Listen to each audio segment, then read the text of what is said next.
next we're going to move into Smoughtown's Bloodborne lore, the choir, and the Eldritch Truth. So Mortis is the one who suggested I watch this. He felt pretty strongly about it in the Discord. So shout out to him for bringing this to my attention. Smoughtown's a really good friend of the channel. I'm interested in looking into his content and providing feedback. And just to reiterate, I'm not trying to tear anybody down. My understanding of Bloodborne lore and my approach to it is very different from most people's. So I'm kind of expecting that I'm going to have like some civil disagreements about it as we go through the video. But hopefully Smoughtown will also bring in some interesting perspectives that I haven't considered. And I'm looking forward to this. So hope you guys are as well. Let's go ahead and dive on in.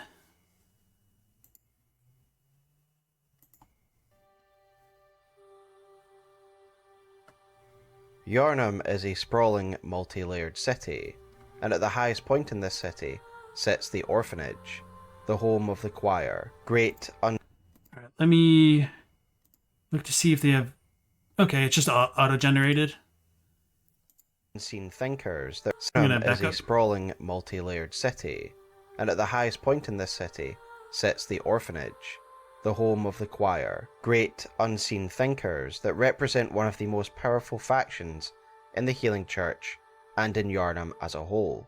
It is in the orphanage that the choir undertook its sinister and surreptitious work to make contact with the great beyond and ascend humanity, with their methods and philosophy bringing them some success, whilst also showing a callous disregard for human life. Yet despite this, the choir come much closer to the Eldritch Truth than most others, with a keen understanding of the cosmos and higher planes of thought.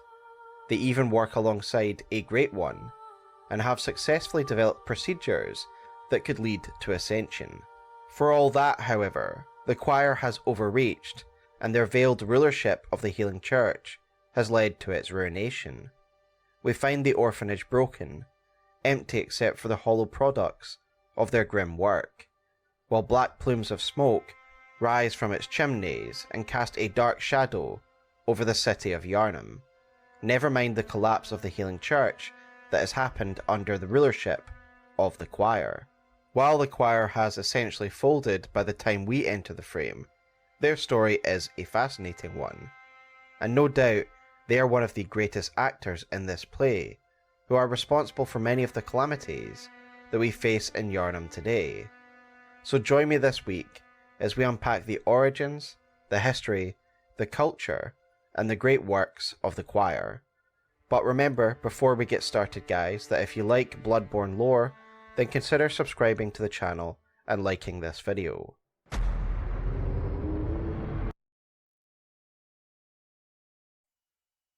Alright, I'll go ahead and paste his video in here as well if you guys want to look at it yourself and give him the well-deserved recognition that he needs to sustain his channel. And I don't find anything problematic about his intro. I think it's perfectly on point, with the caveat with things like the Eldritch Truth, which it looks like he's about to talk about. So I'll just kind of leave that alone for now, because my understanding of this is very contrary to most of the lore communities. So I'm interested to hear his take on things. It's going to be fun watching the auto-captioning screw up words. Could turn it into a drinking game. Oh no, your liver. Alright. At this stage, I would like to credit the incredible contributions of Loki, author of Abyssal Archive, whose work on Bloodborne I will quote throughout. However, in general, I wanted to make it clear and give credit that their work has influenced my own understanding in general of the subject matter surrounding the choir. Loki has produced incredible long-form articles on Bloodborne lore on their website, and so I would implore you to check out their articles linked and referenced below. To understand the nature of the choir and what it stands for, we need to understand their history and who they owe their lineage to. Right. Yeah, I'll definitely credit how smoothly Smoughtown can give credit to others where it's due. I admired that about him. It's as a kid, I was kind of a know-it-all smartass, so it's always been a little bit difficult for me to do that. I've gotten a lot better about it as I've gotten older, but it's it's surprisingly easy to do. So I think it's important to just kind of give credit to people who have that ability to do that and display it professionally like Smoughtown does. So for anybody who doesn't know, as Smoughtown just pointed out, Loki's been a long-time contributor to like Dark Souls, Bloodborne, Soulsborne lore. He also looks at the Japanese text for things and provides that information to other content creators. And he does have his website listed in there, as Smoughtown had mentioned. So that also reminded me, I should also like plug my silly little spreadsheets here. So for anybody who may not know, I made a Japanese retranslation guide between all of Bloodborne's Japanese and English text. Well, maybe not technically all of it. I'm probably like missing a couple passages here and there. So I have the official English stuff on the left, the localization, the original Japanese, if you want to look at it. My retranslations are here. And then we also have a contributor by Aruki Mania, who has looked at quite a large section of the text. He makes his own sets of videos for YouTube called Translationborn, one word. And you could compare like our more literal translations and our notes to each other to see like how often we say very similar things, or how sometimes he will go with a slightly different angle on something to just kind of like differentiate himself from my stuff, to just kind of show like, hey, there is like a little bit of a difference here and there. And Aruki Mania has definitely helped out my channel as well. So he has some interesting content. So not to just like run train over Smoughtown's content, but I just wanted to mention that in case anybody didn't know and they did want to look at Japanese text more directly. Because I'm not sure what Loki has done in terms of like publicizing like individual passages and stuff to just like reference things quickly. So we have this, and I'll go ahead and paste this stuff into the chat right now if you want to look at my spreadsheets. But you most likely don't have to do that for this video. But just to like compare where Loki's coming from, I guess, if Smoughtown references him, from where I would come from in my own retranslations. And if you want to compare both of us to another perspective with the Aruki Mania, you'll have that as well. So thank you. And also Lily Suzanne, welcome to the stream. Nice to see you. You want those Loki books so bad. I really envy the amount of time and effort it would make to create those kind of books. In my early days of content creation, I really kind of wanted to make almost like a monster compendium for Bloodborne, to have like an encyclopedic style thing for it. Not necessarily like a literal monster compendium, but just like what people do for like Dungeons and Dragons sometime. They have like really cool looking things. Let me...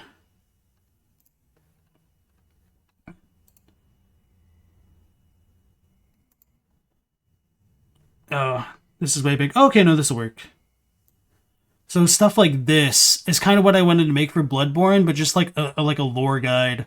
Like just kind of following through like a normal playthrough of the game maybe. But it's just such a gargantuan effort. And I'm not very good with graphics, so I like wanted to make something like this, and just like trying to figure out how to format everything on my own. Just, it wasn't for me. So I definitely admire Loki for being able to do that and get that like published and stuff. So kudos to him. Really impressive, to be honest. Lennon Talbot said, "You're curious, is the Japanese audience as dedicated to the lore as the West? You're totally clueless about that." That's an interesting question. I mean, there's definitely going to be people who are, but I don't know if it's as big, but I think that's also just because like the Western audience is larger in general in terms of numbers.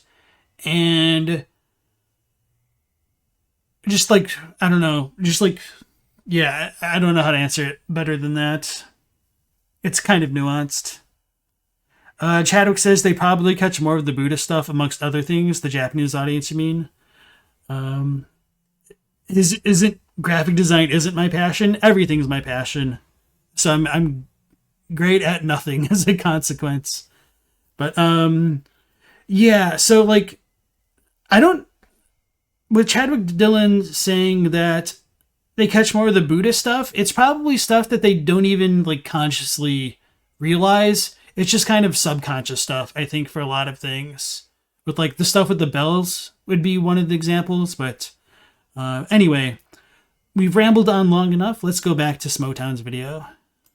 Having a quick look at the blindfold cap, the signature mask of the choir, we can see that they owe a lot of their methodology and culture to Bergenworth, so let us start there. A great bit of background information on Bergenworth comes from Alfred, one of Martyr Logarius's followers, who says the following on Bergenworth.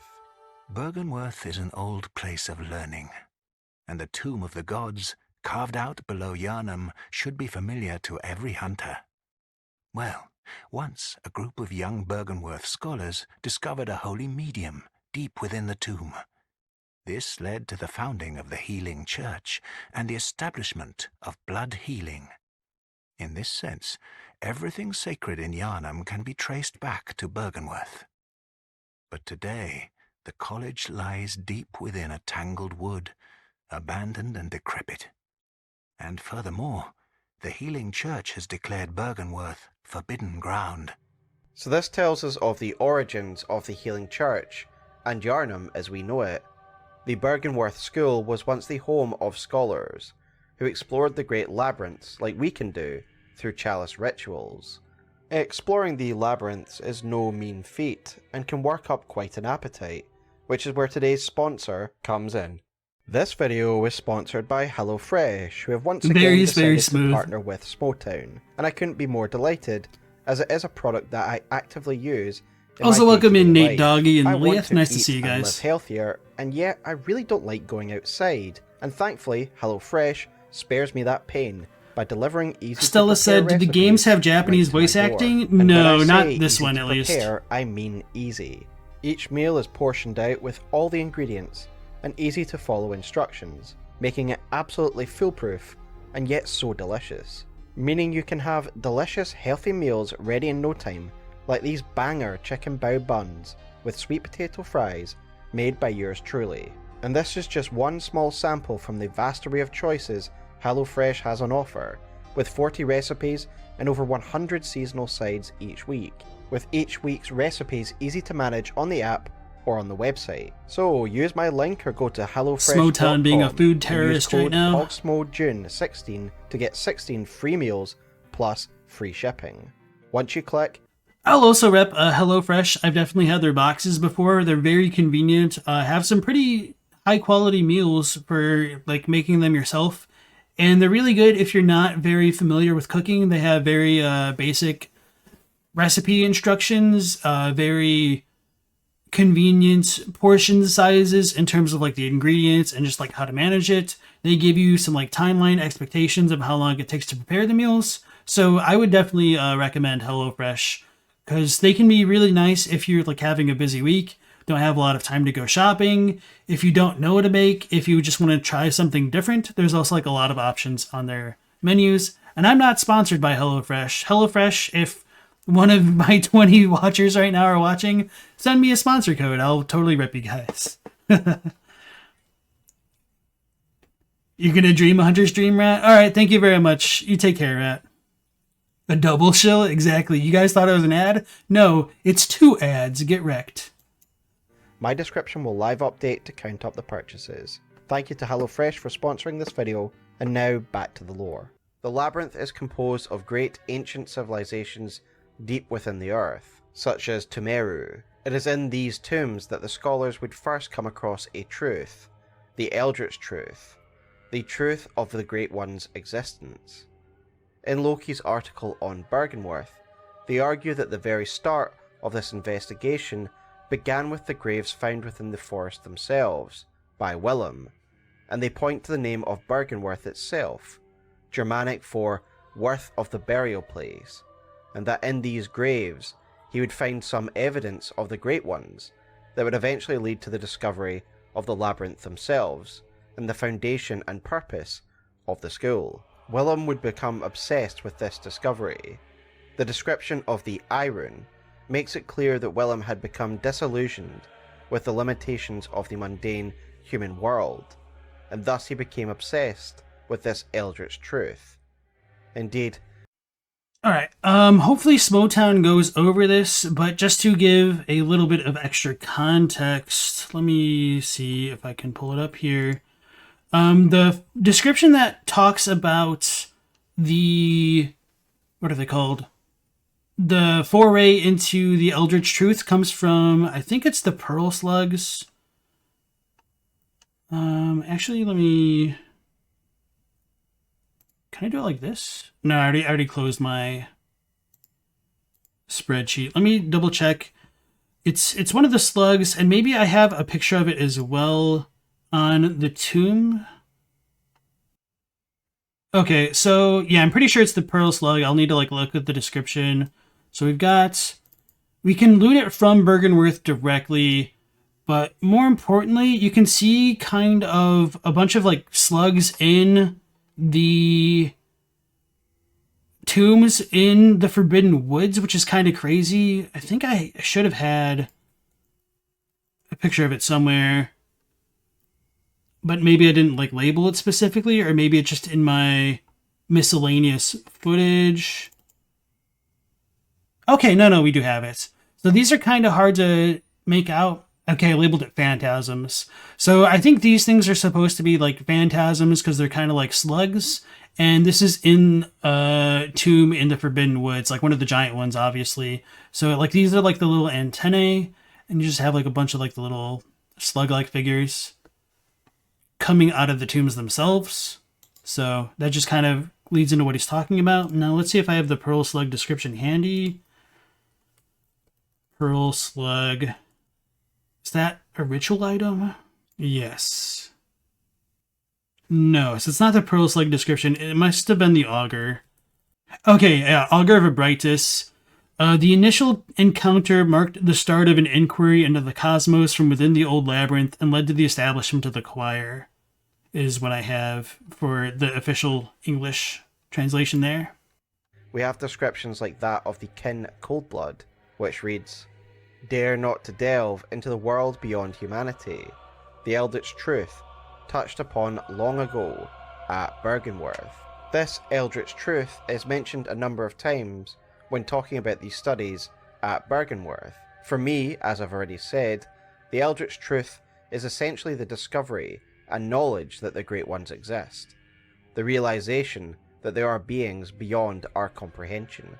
The term Eldritch Truth is also used in the description of the Tumeru chalices, beings who were of course aware of the Great One's existence and had a whole society built around serving them. Indeed, the labyrinths are filled with evidence of the Great Ones, from materials to phantasms to actual encounters with Great Ones themselves. Evidence of their existence would become quickly apparent to whichever scholars first explored them. The abundance of evidence that could be found about their existence within these labyrinths is reinforced by the description of the tomb prospector garb, which reads, "The healing church traces its roots to Bergenworth, and is therefore aware of the ruins' true importance. They contain much more than mere hunter trinkets. Indeed, they hide the very secrets of the old Great Ones, sought after by those with the insight to imagine greatness." This abundance of evidence makes sense if we consider that the labyrinth civilizations, and specifically Tumeru and Ys, are built around the Great One's influence. For example, the Great Tumeru Ahil Chalice reads the following: "Tumeru Ahil was the title of both the Tumerian monarch and its capital." This reveals that while early Tumerians were mere humble guardians of the slumbering Great Ones, their descendants felt entitled to name themselves a leader. So Tumeru itself was a civilization actually built around the guardianship of the Great Ones, meaning they actually had contact with them. And clearly, the exploration of these tombs by scholars would have eventually led to the discovery of the Great One's presence one way or another. But we really get a sense of the start of this inquiry from the description of the Augur of Ibritas.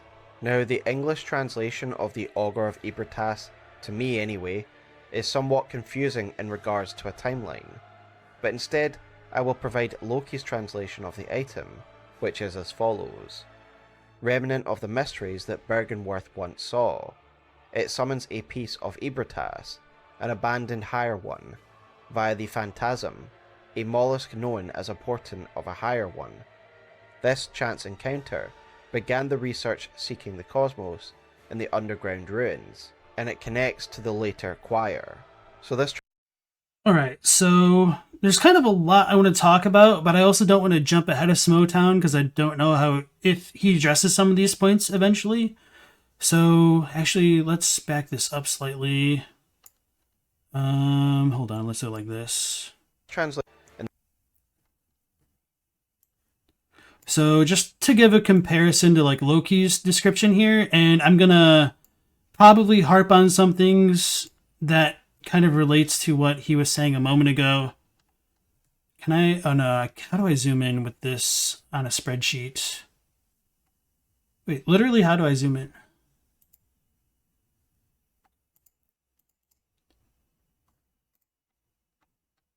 Hopefully that should be big enough. Hold on, let's do this as well. That might help. All right, so going back to Loki's, if I can. Do I need to alt-tab this? Oh, they're different windows. Okay, that makes sense. Yeah, okay. So, okay.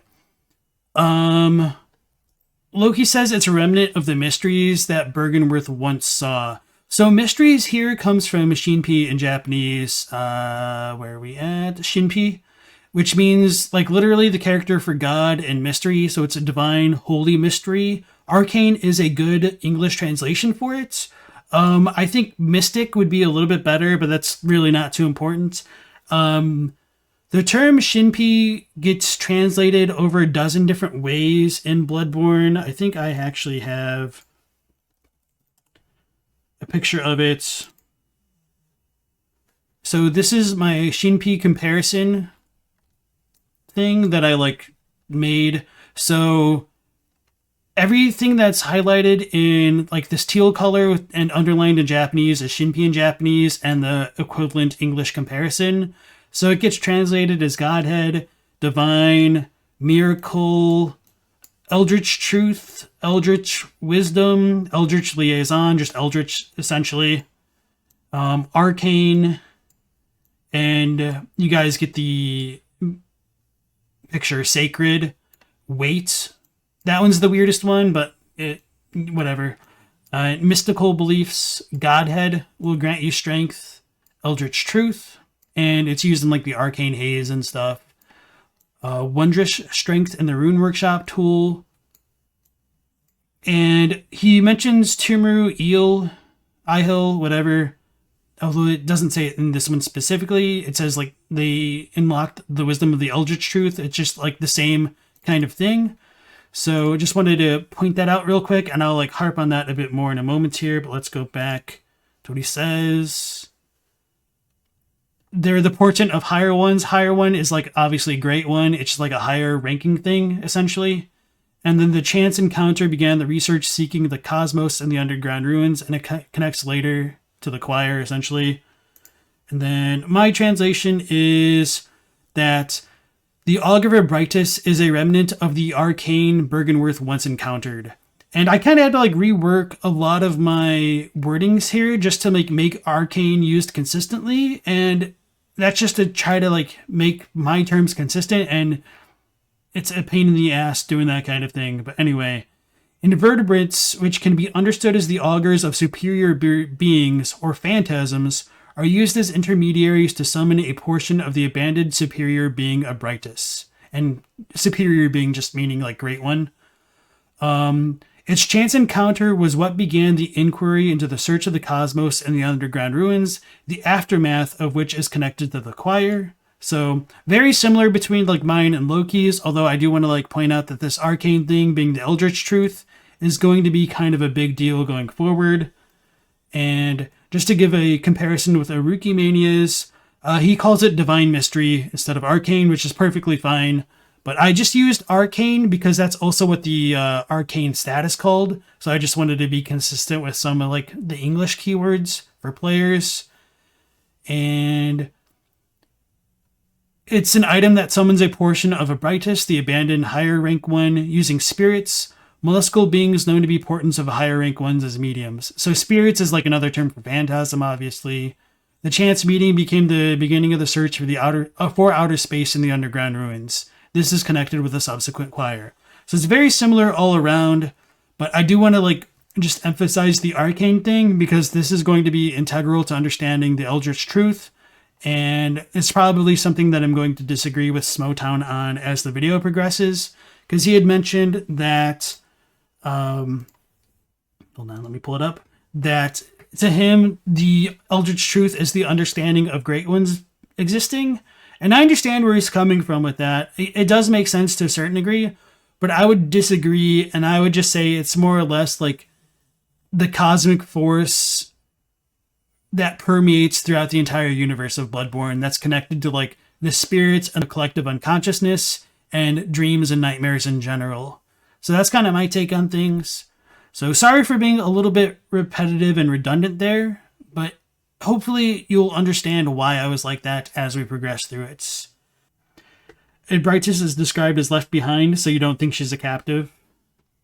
Maybe. It's kind of... her stuff's weird. We'll go into this a bit more.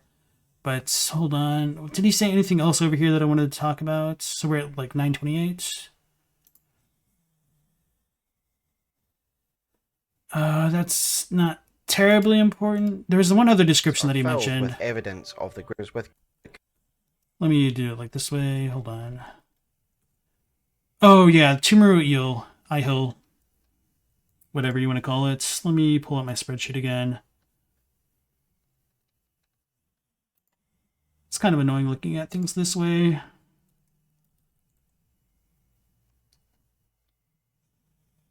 So, I think the Japanese is a bit different. Has Haruki touched it yet? No, that's unfortunate. My retranslation of the Tumuru Isle Great Chalice is, for the final paragraph, Tumuru Isle means Tumerian monarch or royal capital. It may be proof that the Tumuru civilization's descendants, who deify the sleep of superior beings, at least tried crowning a monarch. And this is kind of a weird passage, so it doesn't really surprise me that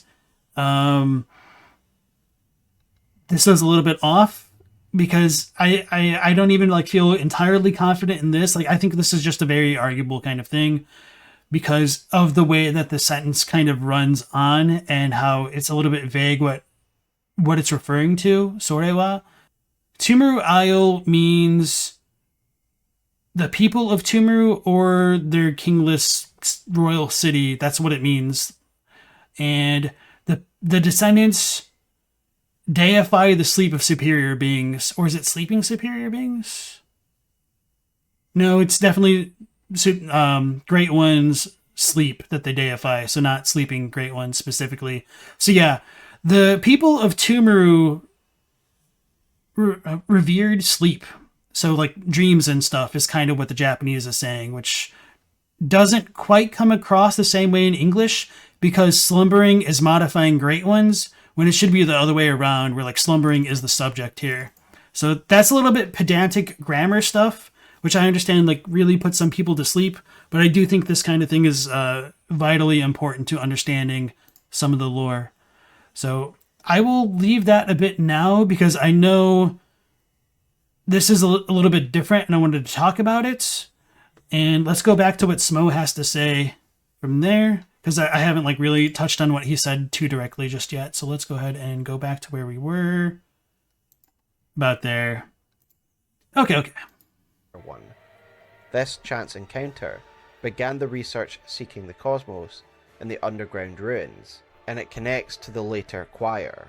So this translation makes the timeline clearer to me that this item was actually discovered by Bergenworth scholars, but later would be an important part of research for the choir. And thus the Bergenworth scholars who discovered this augur would begin researching the cosmos from within the labyrinth itself. And under Willem's teachings, they sought to elevate humanity to the same levels of the old ones via knowledge, yes, via insight. Elevating one's thoughts in the world of Bloodborne does have real physical and metaphysical results. If you look at the icons of Madman's knowledge and Old One's knowledge, then one can see phantasms growing out of the skull. And as we will discuss later, it is most likely... Yeah, not trying to cut him off, but I do want to show that one goofy picture that I had a second ago. Fudge. So just to compare the Madman's knowledge to these things, I think it kind of speaks for itself. That brain suckers are those that have witnessed cosmic knowledge and have had their brains supplanted or parasitically controlled by one of these phantasms.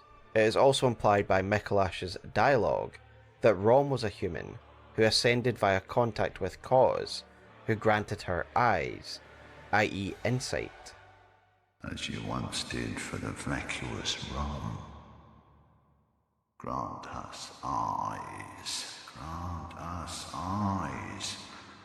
Grant eyes on our brains to cleanse our beastly idiocy. A little bit of a note for Smough. If you watch this, hopefully on future videos like this, if you could just do us all a favor and pan the audio to make it either central or not move around so much, that would help at least me with the headphones on. Because when the audio moves around a lot like that, it just kind of gets really distracting for me, personally. All right. Indeed, we ourselves can ascend to become a great one through insight, through the knowledge gained from 3 umbilical cords. Our brains become lined with eyes, and we transform at the end of the game. However, this line of study was interrupted, because when exploring these ancient labyrinths, some scholars discovered some kind of artifact, a holy medium of some kind that would be central to the Healing Church's foundation and to the process that we know as blood ministration. The exact nature of this medium is never outright said, but we can read between the lines to establish what it is. Namely, Alfred claims this holy medium still exists within the main cathedral of the Healing Church. As you know, the Healing Church is the fountainhead of blood healing. Well, I'm a simple hunter, quite unfamiliar with the ins and outs of the institution, but I have heard that the holy medium of blood healing is venerated in the main cathedral, and that councillors of the old church reside in the high stratum of the cathedral ward. In general, I think the holy medium being worshipped here is of course the old blood, but in a literal sense, I believe it to be a reference to the deformed skull of Lawrence, which very much is being venerated in the main altar of the cathedral. Indeed, Miyazaki... I agree completely here with Smoughtown. I know a lot of people disagree, and they think that it's supposed to be a reference to Brightus, but I would completely disagree with that. So I'm glad that he said it was the old blood and Lawrence's skull specifically. I think he's spot on here, and he'll probably explain a bit more, and I might explain a bit more if he doesn't. He himself acknowledges that this is the item which laid the foundation for the Healing Church itself, in an interview originally done as part of the Bloodborne Future Press Guide. He said the following: "His skull served as the start of the Healing Church itself, but it's taken the form of a twisted beast." Just as an FYI, I was able to read this article and more thanks to Tune and Fairweather's excellent Blood Echoes, of which I have a digital copy and have pre-ordered the hard copy. This is a beautifully presented book, edited by Simon Parkin, and is illustrated by friend of the channel Shimhack, who also did the thumbnail for this video. This collector's book celebrates Bloodborne by bringing together essays and articles about all aspects of the game, from the story to the music.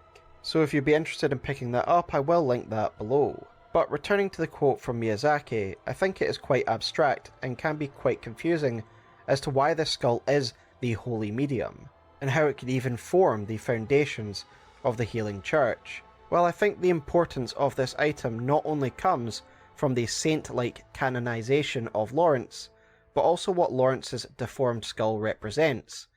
It represents evolution through blood ministration, Lawrence became the first cleric beast, a mighty monster, and it is ultimately proof that the old blood can be used to alter the human form, and it is this old blood that led to the falling out of Willem and Lawrence, and ultimately to the foundations of the Healing Church, an event we can witness via a memory of Lawrence upon touching his warped skull. Master Willem, I've come to bid you farewell. Oh, I know. You think now to betray me. No, but you will never listen. I tell you, I will not forget our adage. We are born of the blood, made men by the blood, undone by the blood. Our eyes are yet to open. Fear the old blood. I respect the way Smoughtown cut up the dialogue to just get rid of some of the dead time between their dialogue. The other thing about Willem's dialogue here is, at least in the Japanese, he says, "You too intend to betray me," implying that there was somebody before him. And that's kind of made more explicit in cut content with Gehrman. He says, "You think now to betray me like Gehrman," or something along those lines. You can look it up in David Christie's guide on game facts, or game FAQs technically, and he has like pretty much all the content listed as far as I know. Maybe not, but what else did Smoughtown say that I wanted to touch on? Dang it.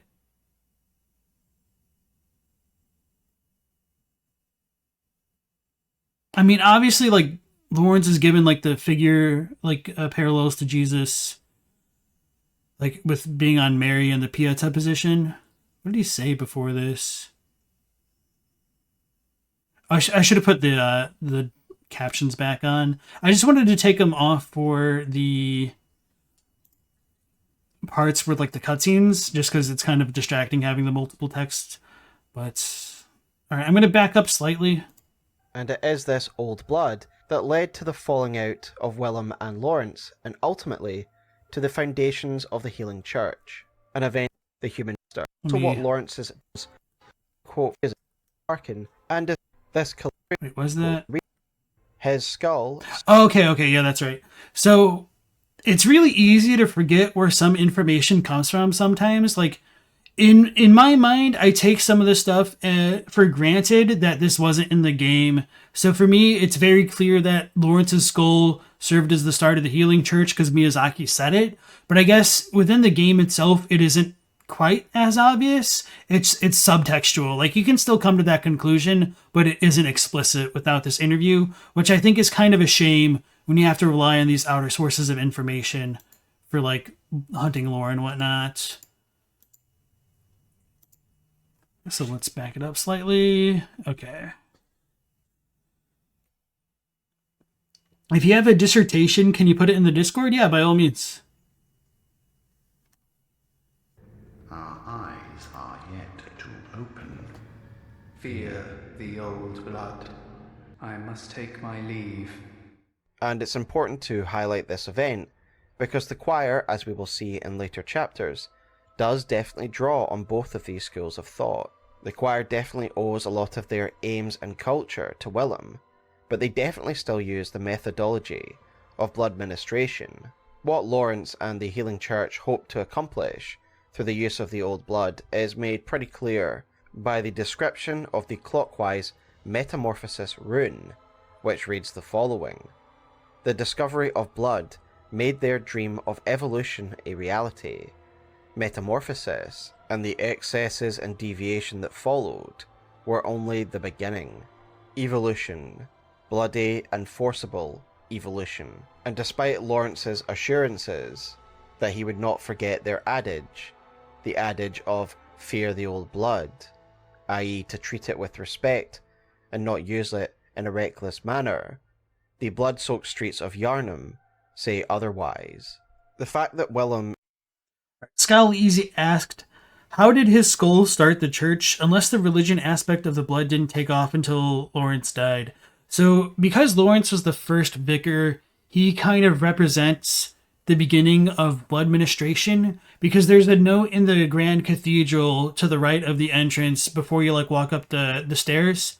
like, you actually have to go in the cathedral, so it's behind the doors to the right before the set of stairs. But anyway, it says, like, heir to the purveyor of the administration of blood, touch the skull on top of the altar and carve its and the adage will be carved into your flesh, or something along those lines. And it's saying that whoever's the vicar of the healing church is more or less being spiritually descended from Lawrence through the purveying of blood ministration. So one silly example that I like to compare Lawrence to would be like a vampire. So he's taken, vampire blood. So he's like the head vampire of the healing church family. And so he metaphorically bites the second vicar, or maybe it doesn't really matter who came after him because we don't really know. It could be Amelia, it could be somebody else. But anyway, he bites somebody, they go on to become the head vampire after he dies. And then they die and they pass their stuff on. And so it comes down to Amelia now. And so she's like the de facto stand-in for Lawrence and the religion because they're like the head of the healing church. So that's kind of where it comes from. So he's kind of like analogous to Christ because, I mean, he's shown in the Pieta position where like his body has died and like Mary is essentially cradling her son. That's kind of what they show with Lawrence. But the blood for the healing church essentially comes from him, and the healing church may or may not know where he got his blood. I mean, they do, but they don't. Like, not everybody does. It's kind of a bit of a need-to-know basis. So hopefully that answers the question. Did Lawrence start the church, or did it officially start once he died? Maybe a little bit of both. Like, it might have been a more underground thing that was starting to pick up traction, and then once he died, it just probably kept growing. Isn't it interesting that Damien, the scholar of Mensis, is working against Micolash to reveal the true rituals? I don't necessarily think that's super canon to me, because they were added with the DLC, and I just think of the old hunters like that typically as being like another parallel world equivalent of the Good Hunter. I don't know. Invented this adage, fear the old blood, implies that Willem was aware of its effects.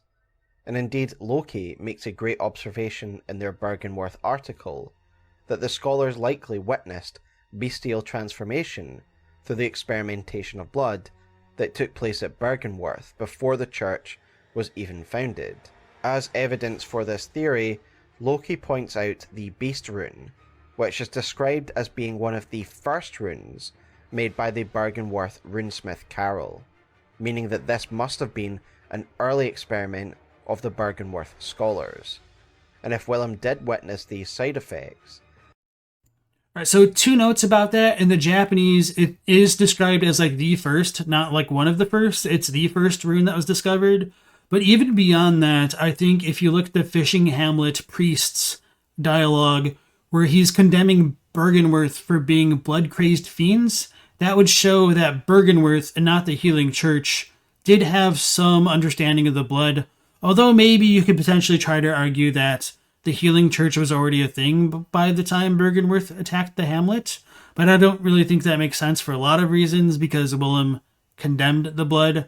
But then again, if Willem was betrayed, it could have been because Gehrman was the one who used the blood against Willem's wishes, and he may have gone a little bit overboard in the hamlet, which is kind of canon to a certain degree. But I want to reiterate that I don't think like the healing church was already established by the time like the fishing hamlet was attacked. So, okay. Scally Easy says, the Jesus allegory makes sense. The church started when Jesus was around, but didn't start as an organization until after his death. Yeah, that's kind of how I look at it, and thanks for putting it in those terms. The skull acts as the Holy Grail, an artifact of the instance of transfiguration. Since you mentioned Holy Grail, I may as well mention this now, because I might forget. I don't know if Smoughtown's going to talk about it. Okay, we're on chalices. So the term for chalice in Japanese is literally the character for holy, and the character for cup, grail, whatever else, a vessel, kind of. So it's literally like Tumaru Holy Grail. And from these Holy Grails, you partake in communion. And communion uses Hotei, which is like literally like holy, like same holy plus body. Or could be like fluid, I guess. It's arguable. But holy body is also used in Japanese as a reference to the Eucharist, aka like the blood used to represent the body of Christ for communion. So it is like calling it communion is a good localization. There is a little bit of a difference in the translation of the Tumaru Chalice, I would argue. And well, the English says that chalices reveal the tombs of the gods, let blood be the hunter's nourishment, and let you partake in communion. This doesn't make it clear what kind of blood this is and whatnot, but I feel like the Japanese is a little bit more direct, and it says, holy chalices reveal the tomb of the gods. The blood of the holy chalices becomes the sustenance of hunters and grants communion. And in my mind, the blood of a holy chalice is a material that we use, which is ritual blood. Let's look at it. Ritual blood, it's material used in a holy chalice ritual. We literally fill the holy grails with ritual blood, and I think this ritual blood is old blood, and it's the exact same stuff as cold blood, just kind of used in a different way. The same way that you could take like a strip of cloth and call it a towel or a blanket, depending on how it's like applicated for something. So hopefully that makes sense. I'll probably touch on this point further along in Smoughtown's video, I imagine, but I don't know. So in case it doesn't happen, I figure I should mention it now. And yeah, I'll leave the cold blood stuff alone for here. All right, let's go back. Then it's Bergenworth scholars. Okay, right, and if Willem did witness these side effects, then it is no surprise that he believes that insight was the truer and safer path to ascension. As Willem says, we are undone by the blood. Yet clearly Lawrence and his associates disagreed with this, seeing the potential power in old blood is too good an opportunity to give up, even with the risks that it entailed. So there was some alternate version of Willem's dialogue where it says let me pull up David Christie's thing just to show you guys directly that I'm not like making things up, and also so that way I could quote it properly. 2 very boring minutes later. The English cut dialogue, the blood makes us human, makes us more than human, makes us human no more. You think now, as Gehrman did, to betray me.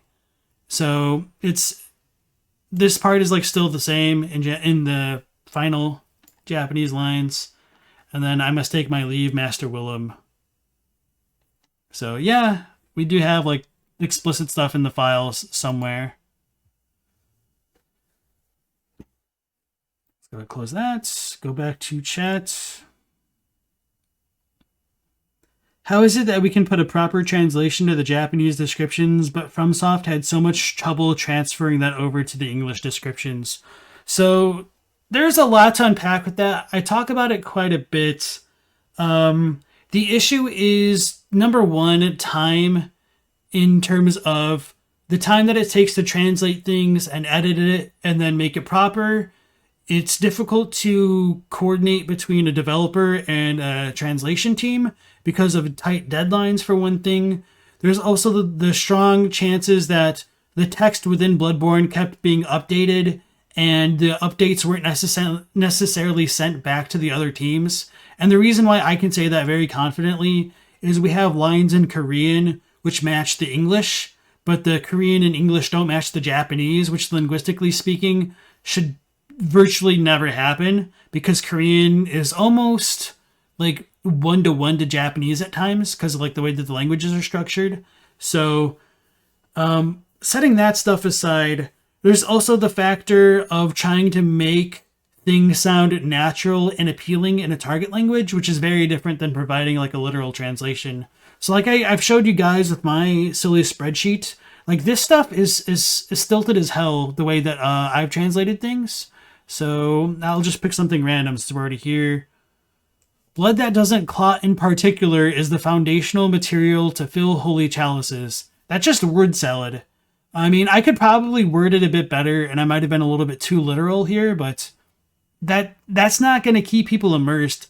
Like, if somebody tries to read that, they're probably going to be like, what the hell? Why didn't they just say this normally, you know? So in that process of trying to make something sound normal and natural, it sometimes makes people lose a bit of contextual information that might seem irrelevant at a cursory glance. And that's the other bigger issue with FromSoft games, where seemingly cursory information actually holds a lot of value. Way more so than almost any other medium that I can think of, with the exception of like songs and like poetry, because that stuff it's literally poetry. But I mean, in a certain sense, so is this stuff with like its super literary writing style. Anyway, hopefully that answers your question.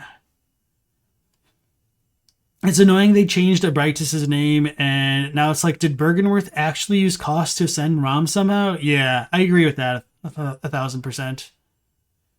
And Stella says From doesn't do the translation for one, the localizers do. Yeah, and so there's going to be a lot of apologists that say they must work super closely together because, I mean, that's what they've said in marketing materials. But I feel like if you take marketing materials at face value, I have a bridge to sell you in Brooklyn, you know? They're not going to like downplay the process and say like, oh, like we just did the best that we had. Although that's kind of what happened with Frog Nation talking about like Elden Ring, and that definitely pissed some people off.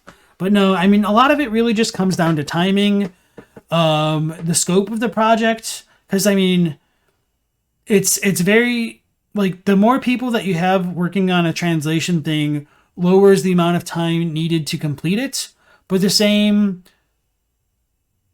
reason for that also kind of dilutes the overall cohesion of the final project unless you have a really good like editor-in-chief or like head editor, I guess.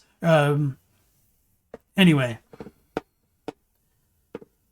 Yeah, Lilia says it's mostly done because it's by multiple people who don't know the game or what the others are doing, and also like Japanese is very contextual. And not only that, a lot of the translators are only ever given text, and so they have to figure out what the hell they're talking about without any kind of visual clue or even gameplay clue to make things clearer. So it's a miracle in and of itself that more games aren't like coming across all as like gobbledygook.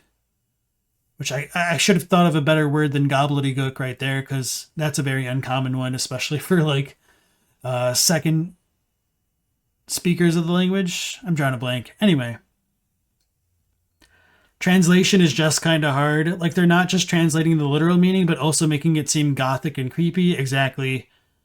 On top of that, it's not like Miyazaki gave them the full story to make sure there was 100% internal consistency. True, and there's also the stuff of like the text being updated over time, making things even more difficult. And just to kind of give more context as to how that works, I would just point back to my 1.0 playthrough of Elden Ring, where like the most basic of the sorceries and incantations were translated fully and had like flavor text, and then everything else was just like one line.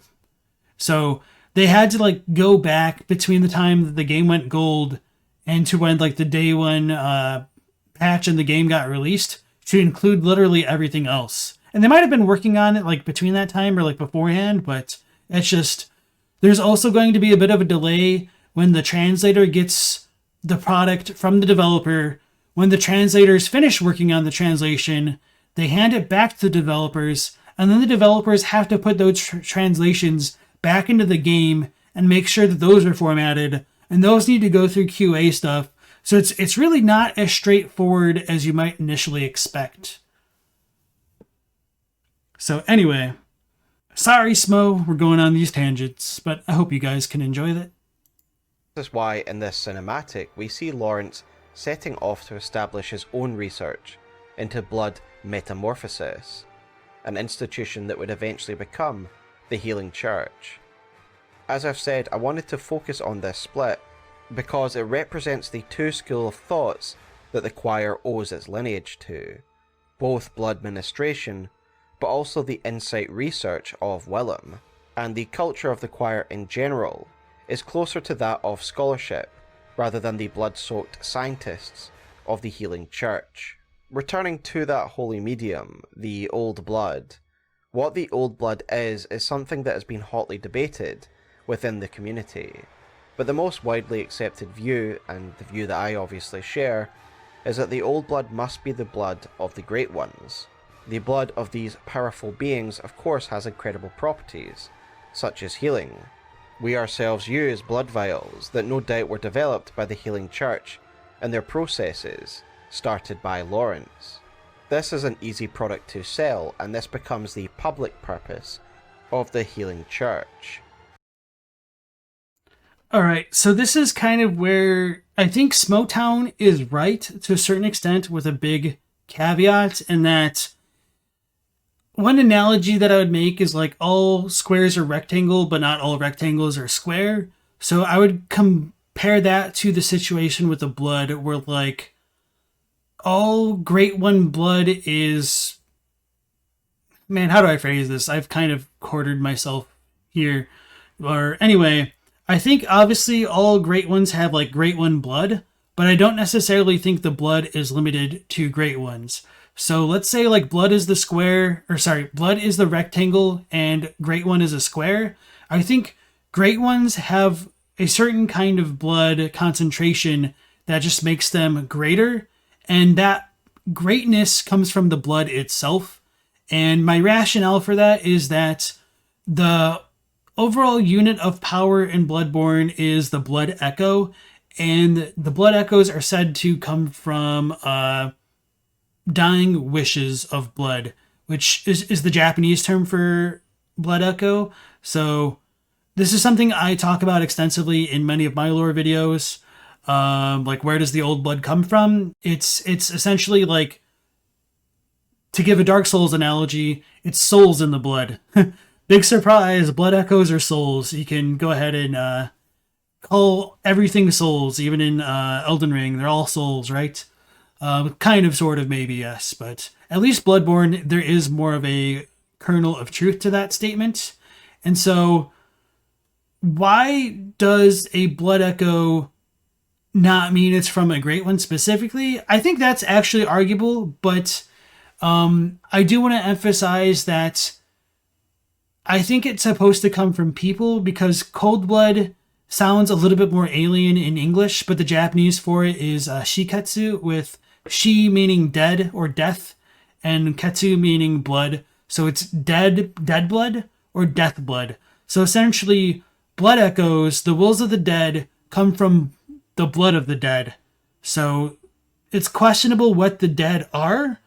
I don't necessarily think they're like dead Great Ones. I think that it's the people's blood. So like their spirits get embodied into the blood, and their spirits are kind of exist in the limbo between life and death, which I would argue is in the realm of sleep and dreams.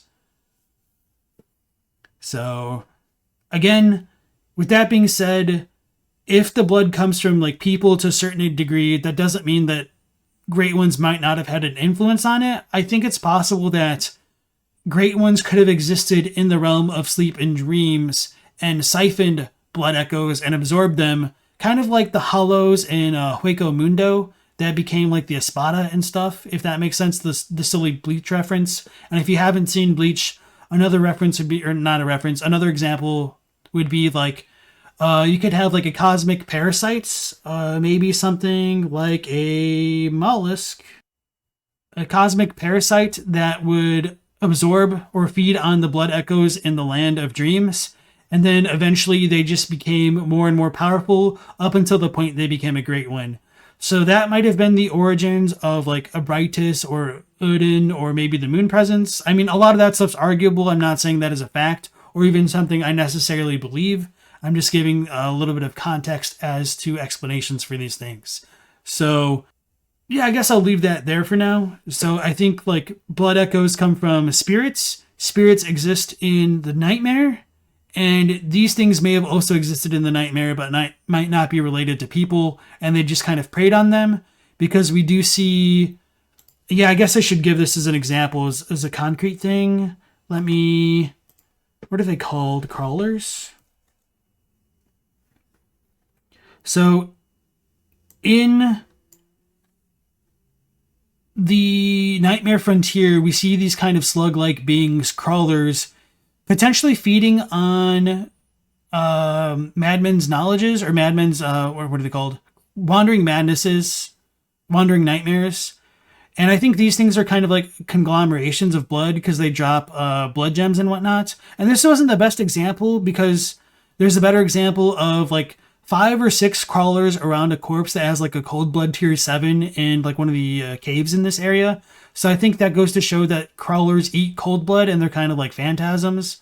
Not necessarily straight phantasms, but to go back to the idea of it being related to echoes and whatnot, many people may already be familiar with this, but in case you're not, the crawlers have an attack where they like rear up and they open up their abdomen belly things, and you can see messengers, which look like spirits of the dead, because messenger could be pronounced the same way as like a dead person in Japanese. Shisha means messenger or envoy, but it could also, like, it shares the same pronunciation as dead one. So if the dead exist in the nightmares and phantasms eat the dead ones, could they become something greater by absorbing their power? It seems very plausible to me. So that's just to lay out my train of thought in a bit more of a concrete way, because it's a little bit easy for me to take this stuff for granted. And of course, just to reiterate, this is my personal interpretation. This isn't necessarily fact. So the fact that the old blood is from Great Ones is a widely held view and not confirmed fact is wild. Yeah. That's the beauty of the lore of these games.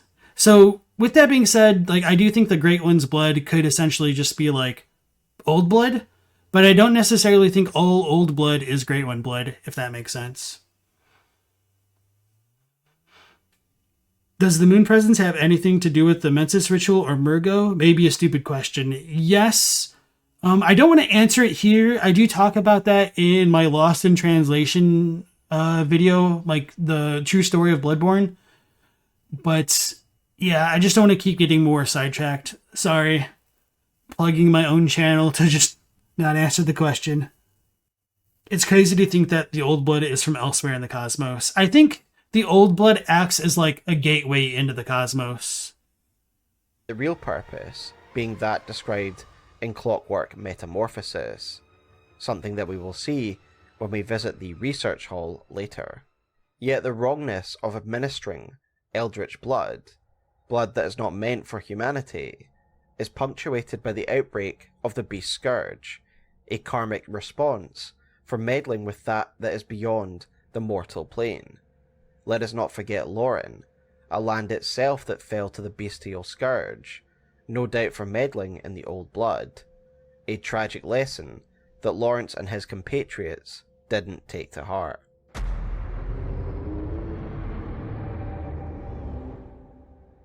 I now want to talk about the Healing Church and Blood Ministration, because while the choir claim lineage to Willem and Bergenworth, they are ultimately still part of the Healing Church, and a lot of their work is equally built upon the blood-based experimentation of the Church, as well as the work of the old research hall.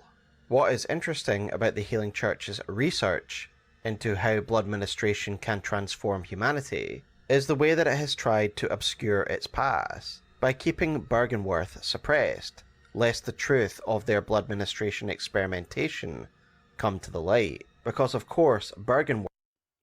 So I think he's on a good point here, but I also want to bring another parallel into the mix in that it isn't just Bergenworth that the Healing Church suppressed. They also genocided all of Canehurst, who may have had a more direct connection to the Old Blood because of their ties to Tumaru. And I might explore that a bit more later, and he might also touch on it if he doesn't do it like now, which is fine. Worth and its scholars would be some of the only people in the world that would know the true source of the bestial scourge. Alfred says the following. But today, the college lies deep within a tangled wood, abandoned and decrepit.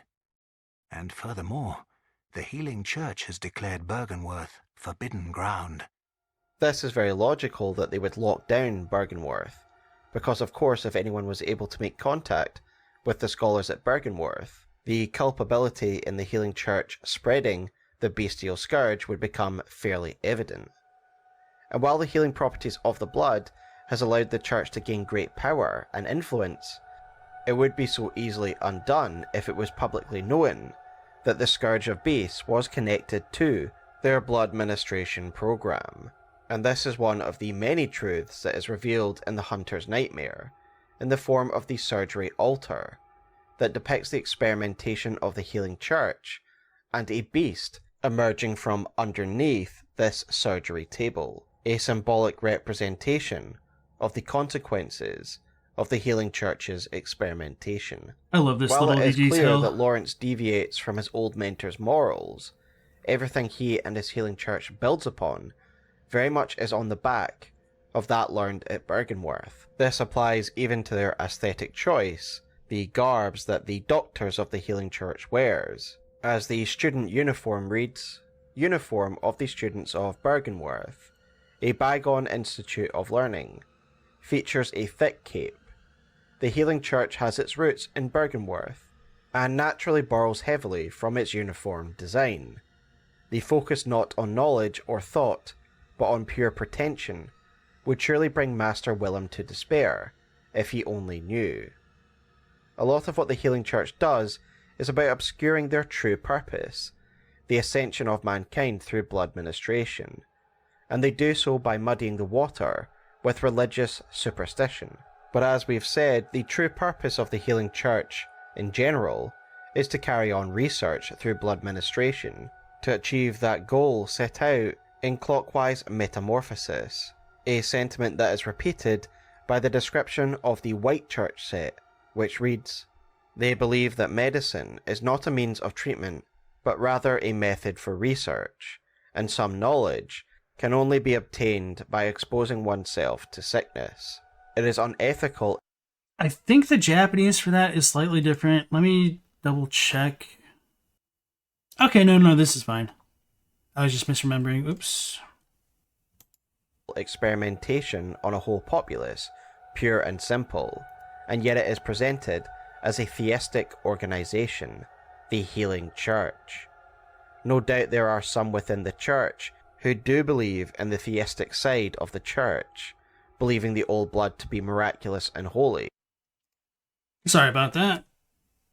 I didn't realize that they weren't back on. And the theistic side of the church, believing the old blood to be miraculous and holy, like Amelia, for example, or the fanatical executioners. Behind the veil, we do get the impression that it is just a method of control, but despite that, it is presented to Yharnam as a whole as a grand religious movement, administering the blood of the gods to help people heal. The clerical and religious robes of their clerics come scientists, the ornate statuary, and the dominating presence of the cathedral itself. These are all the aspects of pretension that Willem would have hated. The trappings of position and power, and the highest amongst this religious pretentious body are the choir themselves. Their garb. So I understand where he's coming from with this, but I would disagree slightly on a couple fronts, with the first being like him talking about it being the blood of the gods and it kind of being pretentious for the healing church to use it to like transcend. But I think a major theme in Bloodborne, most especially compared to the other games, is that the characters in this world have a very flawed understanding of their own universes. And so for them, the idea that the blood must be connected to the gods is kind of taken for granted as a fact. Whereas I think the true nature of the blood is that it is essentially connected to humans, and they think it's a divine holy thing to partake in it. But this divine holy thing is, by the same token, impure and profane because they're kind of cannibalizing themselves. They're consuming the lives of other people, or like the souls of other people, for their own personal gain. And at the root of their issues here, they realize that it's a profane, disgusting thing, which is kind of hinted at in the Constable set, where they talk about like how foreigners don't understand Yarnamites and they like drink blood themselves. But they can't help themselves getting a literal high on consuming the lives of other people, essentially. So they just kind of go on deluding themselves because it's kind of like the most convenient thing to believe. And so I think that pure pretension is kind of also reflected back onto Willem. Like, he thinks other people are pretentious and don't understand what's going on, but he is like symbolic of that himself. Like, he literally becomes a vegetable based off of his own actions. So everybody in this game is kind of blind to their own failings, I feel. And of course, that's my personal interpretation based off of how I view the Old Blood. So I'm not saying that Smough is wrong. This is just kind of like my differing opinion from his. Old Blood is psychotropic, yeah. Chadwick Dillon says, Beast is the first rune because it's the first thing the god said to us in our dreams. And they said such because we are beasts to them. That's an interesting way of looking at it. And I think that kind of goes back into like Bob the Hollow's video about like having differing questions could like lead to more questions. I think that's a good question, even though it wasn't necessarily framed that way.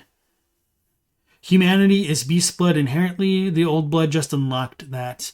I don't necessarily think that it's quite bestial in nature. I think like on its own it's fine, which is why sedatives, which are just like rich human blood, like thick human blood, works to quell the feelings of frenzy, which is like extra blood. It's once you start consuming like the essence of others, you transform yourself from being a human into being more of a monster, and you might be able to conflate a monster with a god when you can think of like the great ones like Amygdala or Brightus or the Moon Presence. Like, they're certainly great ones. They're on the level of gods, but they're also monsters, aren't they? Inside you, there are two beasts. And next to me, there are also two beasts. The frenzy comes from overexposure to the blood. That blood eventually erupts the beast within. And so part of my theories, and this is a really big headcanon, as for like why the blood causes people to transform, is when we look at things like the Wandering Madnesses, or even like ritual blood. Let me pull this up if I can. I think the ritual bloods show a kind of progression of like multiple skulls, aka spirits, coming out of the blood. And you know, this is what is used in chalices, and like hunters partake of the chalices for communion. So they are kind of drinking, you know, spirits and whatnot, kind of explicitly, even if it doesn't seem that way at first. The more of the blood that you take, the more wills of other things that you allow to enter your body. And after a certain threshold, I think it's possible the other wills take control of your body, but they can't work in unison. They just kind of all like fight against each other and transform something into something inhuman, like a beast. Like, it just follows its instincts, going for food and whatnot and other blood. So that might be the difference between something like this and a great one. A great one might have a more unified mind or will. Although I just thought of that right now, so take that with a hefty grain of salt. Not much different from the other clerics of the Healing Church. Indeed, Ludwig will recognise you as a member of the church should you approach him in the choir gear. Their robe describes them as the highest ranking clerics, and we know from the Upper Cathedral Ward Key that to this day the choir remains one of the main ruling bodies of the church, as it reads the following. The upper echelons of the Healing Church are formed by the school of Mensis. based in the Unseen Village, and the choir occupying the Upper Cathedral Ward. Much like the Bergenworth chapter, the point in highlighting the Healing Church here in this video is to show that the choir are very much part of the Healing Church, and while it may be easy to see them as the heirs to Willem's destiny, they are still something he would very much despise. Whilst they see themselves as scholars, they are still considered clerics, the highest ranking ones, unafraid to utilise the power of the Healing Church to achieve their aims. And as the ruling body of the Healing Church, they are the ones that still oversee the Healing Church as it is today. Were they true scholars and true heirs of Willem, they would not use the methods they do, and surely would have led the Healing Church to reform, to become something closer to a school, disregarding the pretension of the Healing Church. But this of course makes sense, as I will argue in the next chapter. The choir itself was born within the Healing Church. It was started as a further attempt to ascend humanity, a continuation of research by the Healing Church themselves. And so with that said, let us move on to the choir itself, and speculate on how it first developed.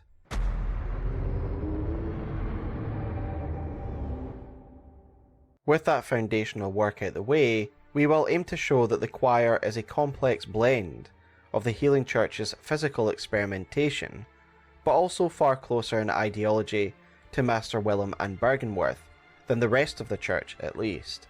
They are set upon ascending humanity through understanding and elevating one's thoughts, but aren't afraid to use the physical experimentation akin to what we see in the research hall. The blindfold cap mentions their path diverging from that of Willem, and this is clearly the departure that it is referring to, that while despite they ultimately agree with his goals, they also believe that blood ministration is an accelerant to be used in attaining them.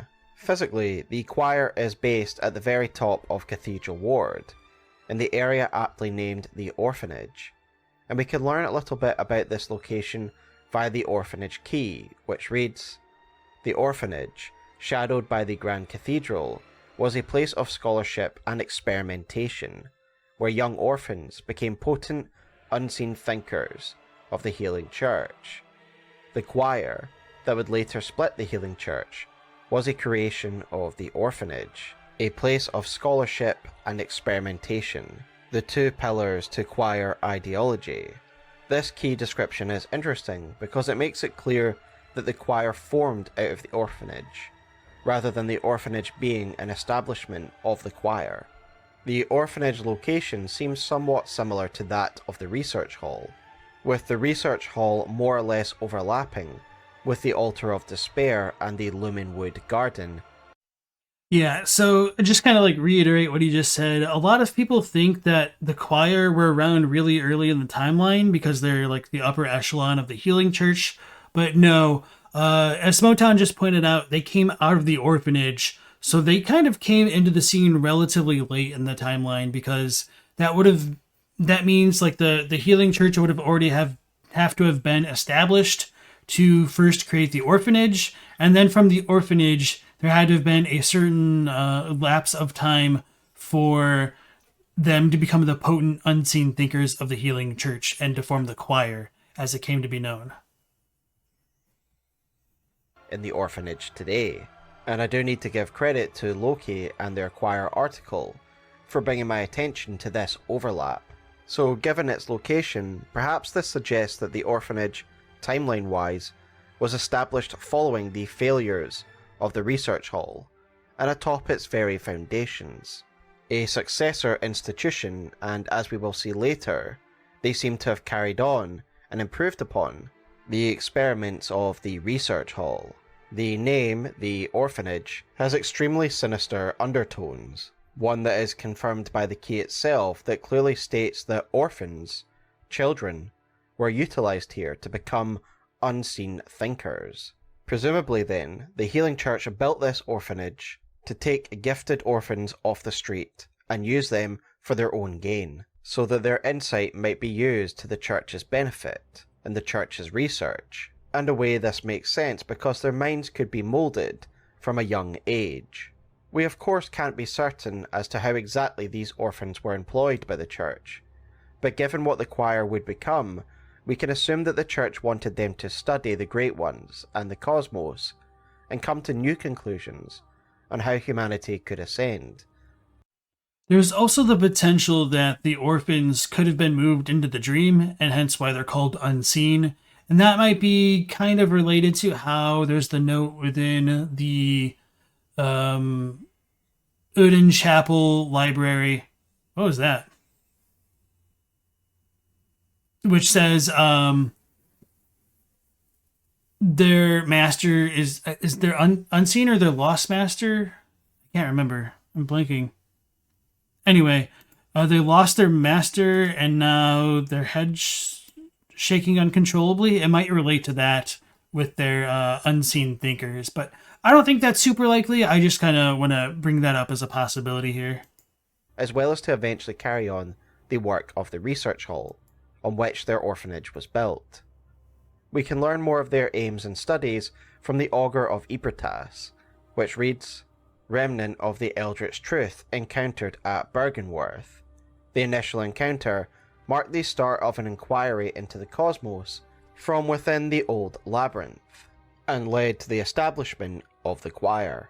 This creates a causal link between this research into the higher plane, the cosmos, and the creation of the choir, suggesting that this was the purpose of the orphanage, to harness the thinking minds of young children, to mould them from a young age into great scholars that would be able to finish the inquiry started at Bergenworth all those years ago. Clearly, as these orphans grew into adults, they managed to garner enough power and influence that they would become their own group with their own identity, the choir, evolving from a group of exploited orphans to one of the most powerful groups in the church. And this is not unexpected, given they seem to have been groomed from a young age to be the best minds in the church.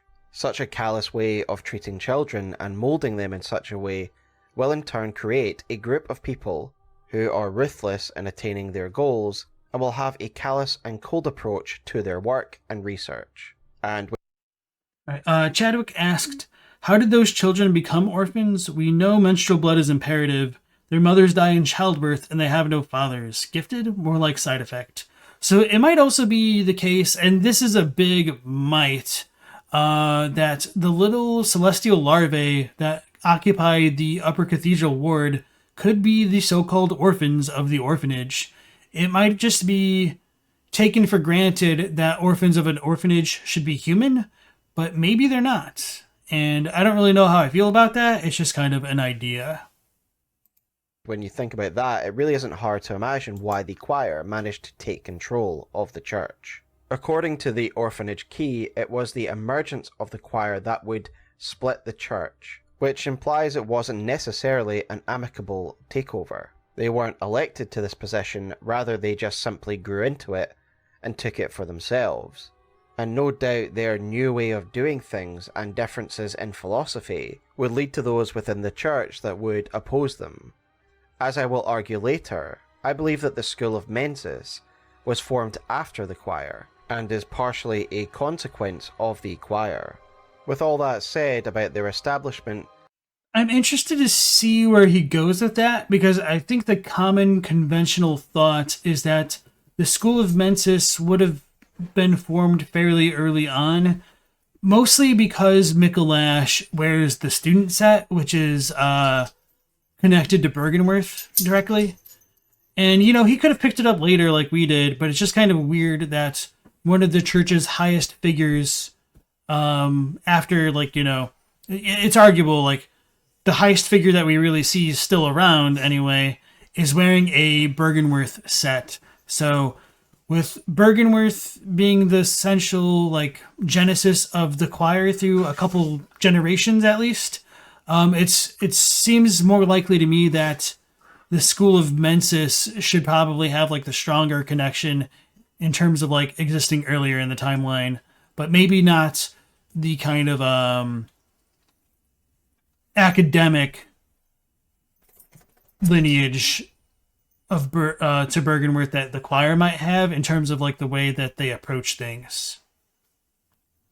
Scowleezy asks, how long have the beasts been a problem? That would create a lot of orphans. That's a very good question and a good point as well. And that's another reason to say, like, to re-emphasize that things are always a bit debatable in these games. So, thanks for bringing that up. Let us talk about their research and how their investigations molded what the choir would become. Let us return to the iconic blindfold cap once more, because it is an insight into what the choir actually believes in. Willem also wears a metal blindfold, and the purpose of this comes from Willem's understanding of insight. In essence, it is a rejection of normal sight, so that one can focus on their inner sight, so that one can begin to think on higher planes. Using your eyes to analyze information is thinking on the basest of planes.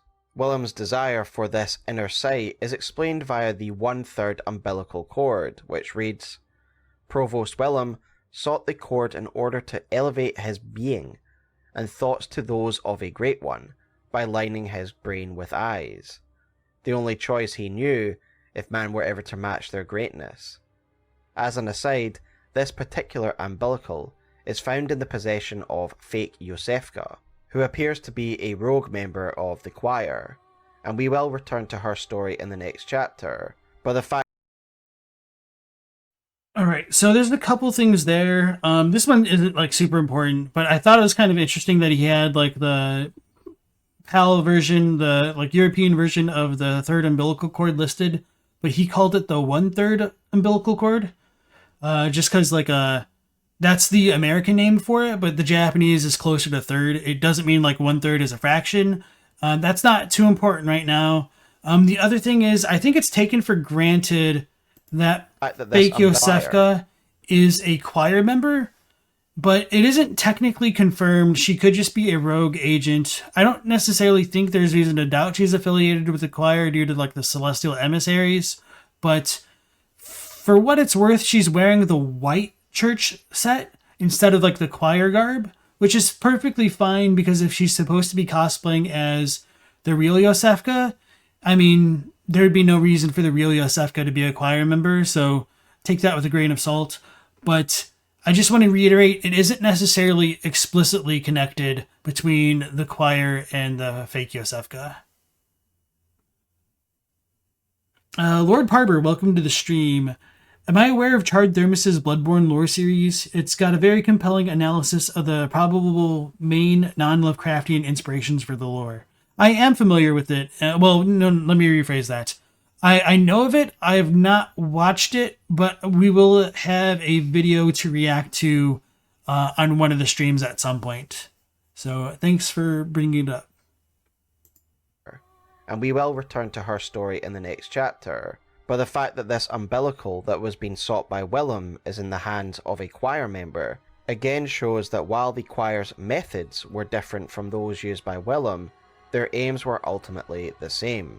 And as such, their inquiry into the cosmos led them back to the very beginnings of that initial inquiry by Bergenworth, back to the labyrinth, where the scholars discovered the Augur of Ibritas, the object that started the inquiry in the first place, and as we know and as we looked at earlier, is the object that would lead to the foundation of the choir, suggesting that the orphanage itself was established so that the orphans could continue to study the Augur of Ibritas, and continue the inquiry into the cosmos from within the labyrinth itself. Indeed, if you venture into Ys itself, you can encounter prospectors who are clearly aligned with the choir. Tomb Prospector Gremia, an NPC that you can encounter both as an enemy and summon as an ally within Ys level 3, are armed with the Rose Marinus, and can use the Call of Ibritas, identifying them as a... Well, I appreciate the observation. I'm not entirely sure that I would go with it as a kind of established fact, just because Mikolash uses the Augur of Abritus when you fight him. He also uses a Call Beyond, which is like the cornerstone of like the choir's thoughts. Let me look at that real quick. Yeah, it's a powerful part of the choir's arsenal. Okay. So I guess it's not like the quintessential thing, but close to it. And not only that, we also find like the choir bell in the Murgo's loft area that's controlled by Mensis. So I do think FromSoft was a little bit sloppy with the placement and utilization of some items throughout the game. But I do think these are really cool observations, though. I'm just not going to fully buy into them just yet. A member of the choir, given they are using parts of their arsenal. So the choir clearly used the Augur of Ebertas as a starting point and returned to the labyrinth to study the cosmos, and here they would find a relic of great significance, the Great Ys Chalice, the description of which reads the following. The Great Ys Chalice became a cornerstone of the choir, the elite delegation of the Healing Church. It was also the first Great Chalice brought back to the surface since the time of Bergenworth, and allowed the choir to have an audience with Ebertas. This description states that the chalice was the first chalice brought back to the surface since the time of Bergenworth, meaning that it is a really significant discovery. This also does ring true, as it is only one of two that we can actually find on the surface world of Bloodborne. This discovery must have been massive, as it gave them access to Ys and Ebertas herself, hence why it became a cornerstone of the choir. We can presume that they performed a chalice ritual, just like we can do, and explored the same Ys chalice that we do. I will discuss planes of reality in the later chapter, but in regards to chalice dungeon instances, I believe that each chalice dungeon that we break the seal of is a specific instance in time and space, a pocket dimension if you will, which is why we can still find Ebertas here, but also in Upper Cathedral Ward at the same time. And were you to undo the ritual and do it again, you would once again find Ebertas here. It is a fixed pocket dimension at a fixed instance. All versions. Yeah, kind of no matter how you slice the functionality of the chalice dungeons, it just kind of like leads into a recursive issue in the lore. So I think that's kind of like pretty much the best you can do to come up with a theory to kind of like reconcile how they're supposed to work, essentially. Yeah, okay. Versions of Ebertas are the same being. It's just versions of her that exist in different dimensions and planes of reality. As such, I believe what we experience in our journey through the Ys set dungeon is what the choir also experienced when they first broke the seal. They would have met Ebertas in the deepest level of this labyrinth, and this is the audience that is mentioned in the Ys chalice item description. But instead of having a boss battle with her like we do, they presumably brought back Ebertas with them to Upper Cathedral Ward.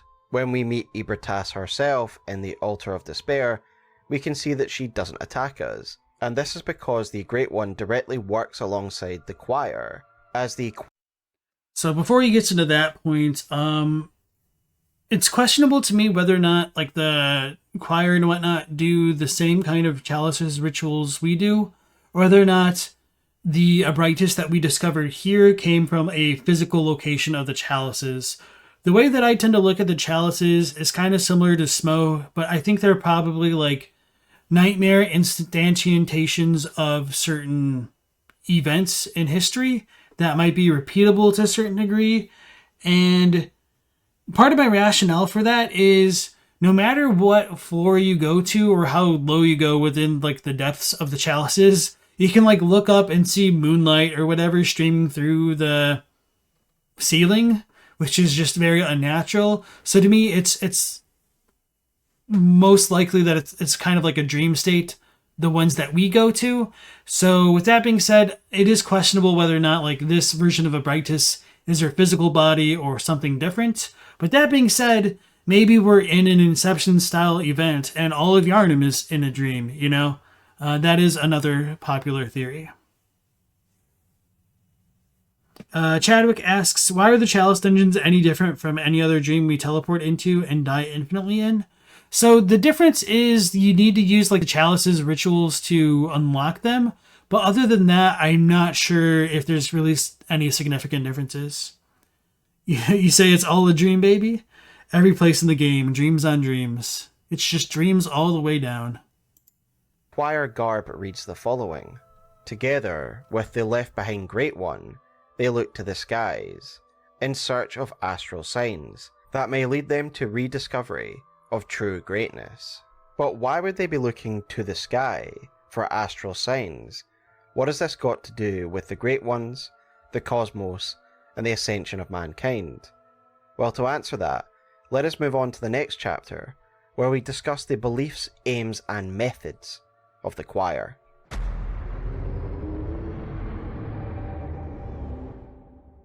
So we know that the choir carried on the inquiry into the cosmos, and that the discovery of ease was massive, leading them into contact with one of the Great Ones themselves. No doubt their association with Ebrietas, a living Great One, would have advanced their understanding of these beings and their realm beyond anything that had come before. What is interesting, however, is that Ebrietas herself seems to be trapped on our side of reality. We've just looked at the choir set, and it refers to her as the left-behind Great One. It seems as though both Ebrietas and the choir seek access to the astral plane, making contact with those who exist within it. And I think this is where the name the choir really comes from. In the real world, a choir is a collection of singers who religiously commune with a deity through song. It is a way of communicating with an otherwise untangible god. They literally reach out with their voices and their song. Likewise, I believe the choir are called this because they are trying to communicate with the Great Ones, and thematically, the name fits within the fake theology of the church, whilst also describing the choir as a body of communicators, those who raise their voices up to the cosmos. For all the choir's failed experiments, which we will review shortly, their understanding of the cosmos is far more nuanced and is closer to the truth than anything else we see in the game, in my opinion. There is a note in Upper Cathedral Ward that is attributed to the choir, and it reads the following. The sky and the cosmos are one. When the choir talks of the cosmos, they aren't talking of space and stars as we would. Rather, they are talking of the realm that the Great Ones inhabits, their plane of existence.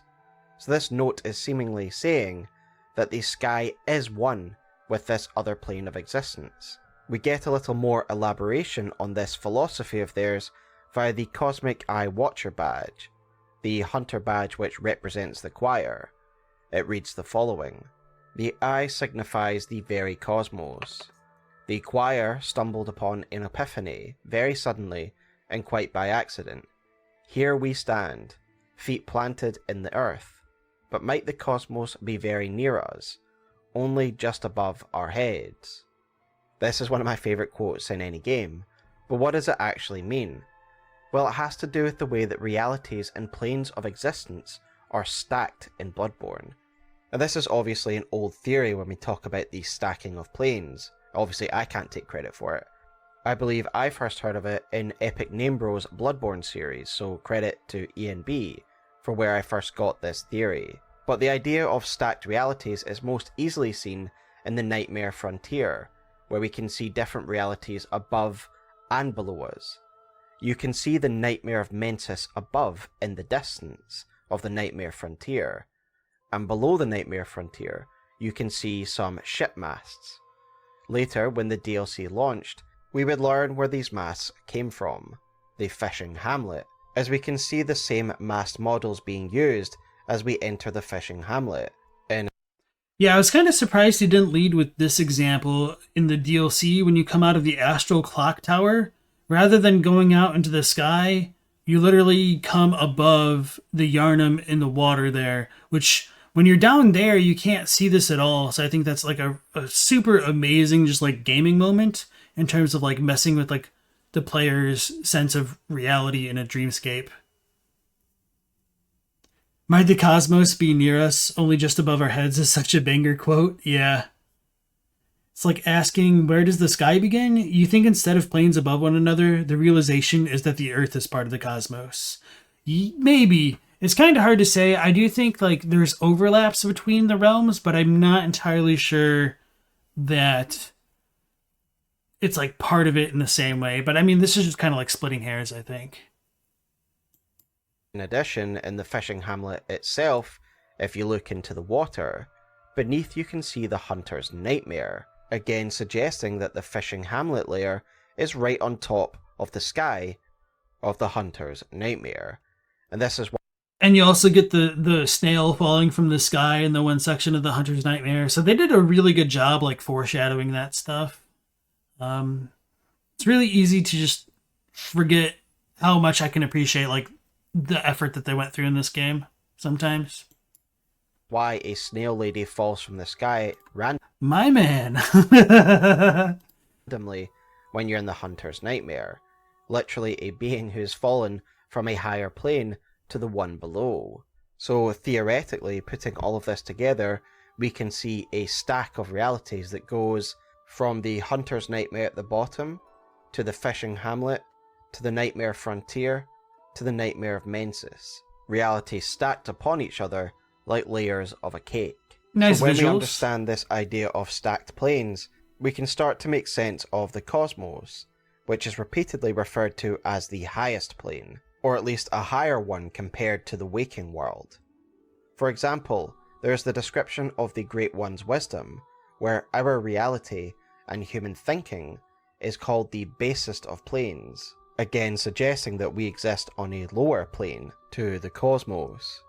And of course this is reinforced by the I rune, the rune that Willem himself can drop, and it reads the following: Disillusion. So one thing that's kind of interesting to think about is Willem is insistent that it's the basest of planes, but the whole concept of insight is kind of looking inwards, and that kind of also applies to like the whole water imagery where like you go beneath the pool of water and then that kind of acts as like the barrier between dimensions and whatnot, and you get the whole imagery of like the blood droplet permeating through like the little vial at the very like beginning intro cutscene and stuff like that, and like the impurity sinking down and all that. But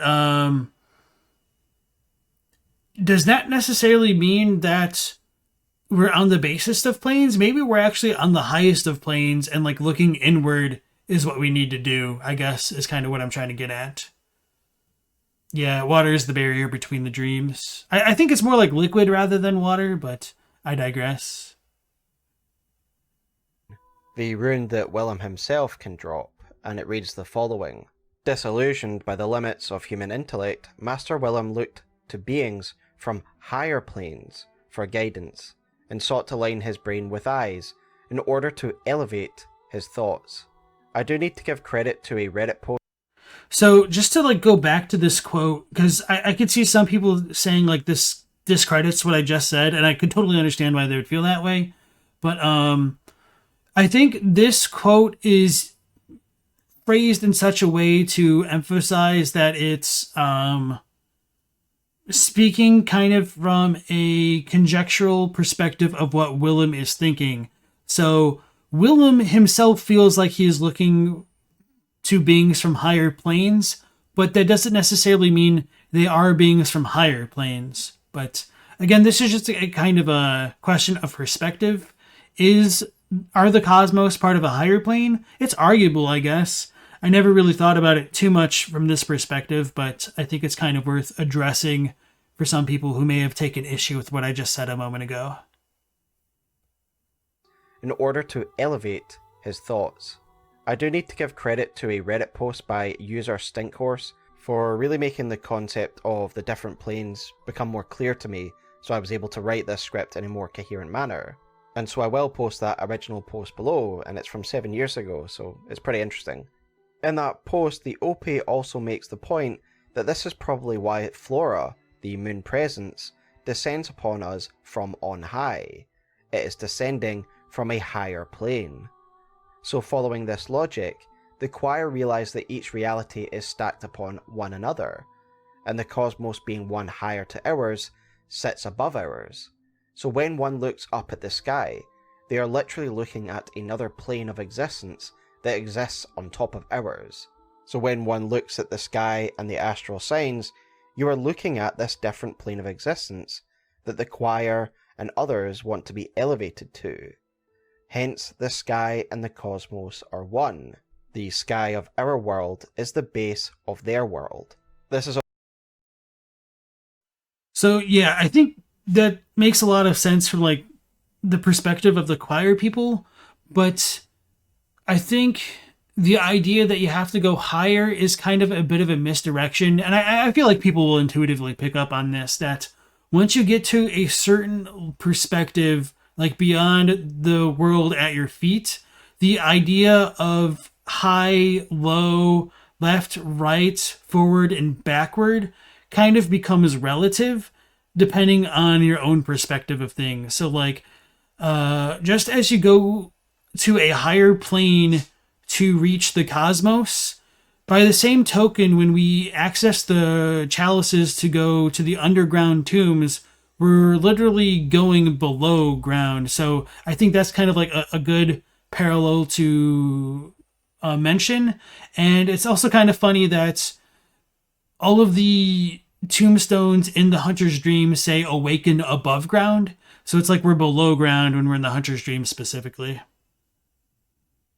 You don't think it's this simplistic and literal? Yeah, I don't think so either. And I'm not like trying to like say that's how he's saying it. I'm just trying to give like some other context to give other people food for thought. So I'm not also like trying to like put words into Smoughtown's mouth either. Although I can see how it could come across that way.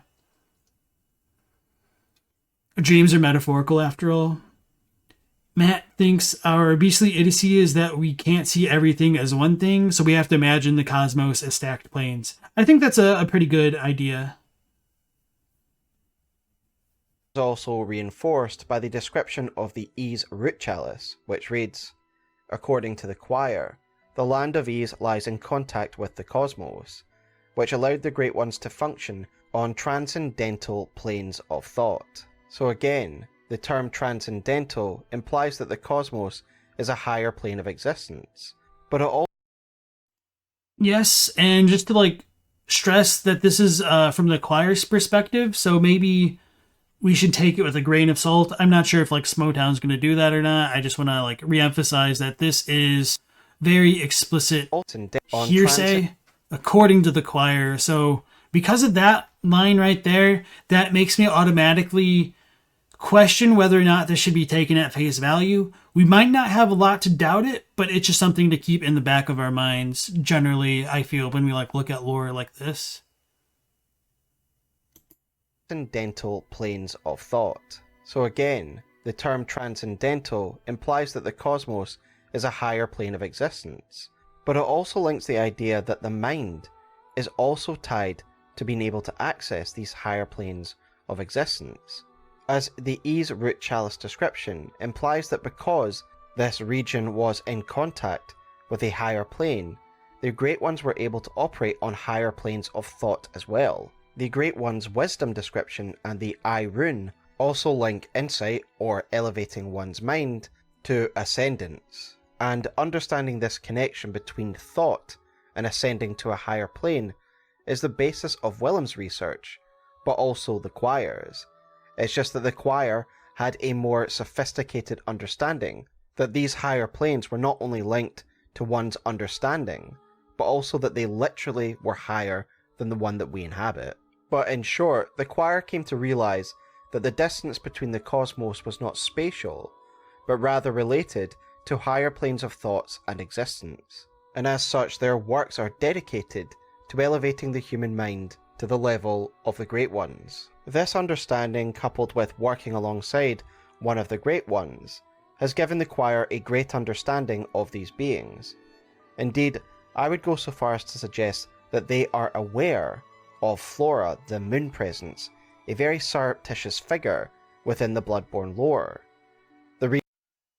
I think he's going to go into the reason. The reason I believe this is because I think we can find representations of this being inscribed into the stonework of the orphanage's Lumenwood Gardens.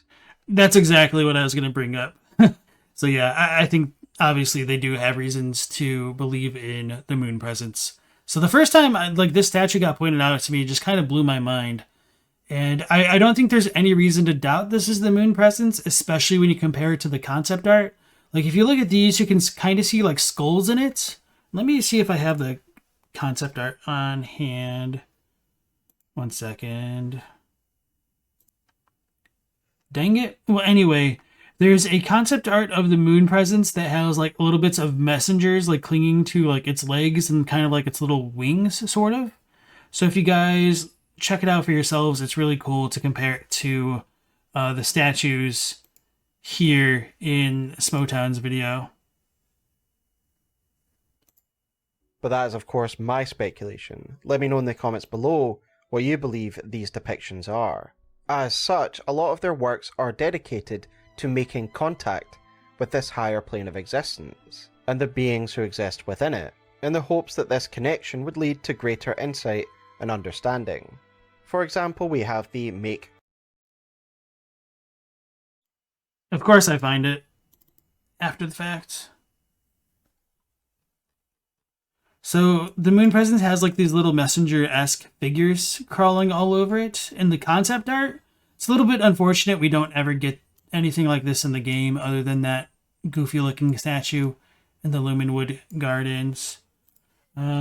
Statue... I might have a closer photo of it. Okay. So within this statue, you can see like a picture of a skull or representations of skulls here. So I think that's just kind of supposed to be comparable to what we see in the concept art. Which also kind of makes it look like a kind of patron of death or something like those lines, which I think goes into the idea of cold blood being death blood in Japanese a bit better. Contact gesture itself, a gesture associated with the choir, of course, because we learn it there from a corpse. It's not a stretch to imagine that this was taught to them by Ibritas. We know from the Rune Workshop tool that runes are essentially the words of the Great Ones, and given they are pictographic in nature, showing different shapes, I feel like the make contact gesture is essentially using your body to illustrate a rune that makes contact with a Great One.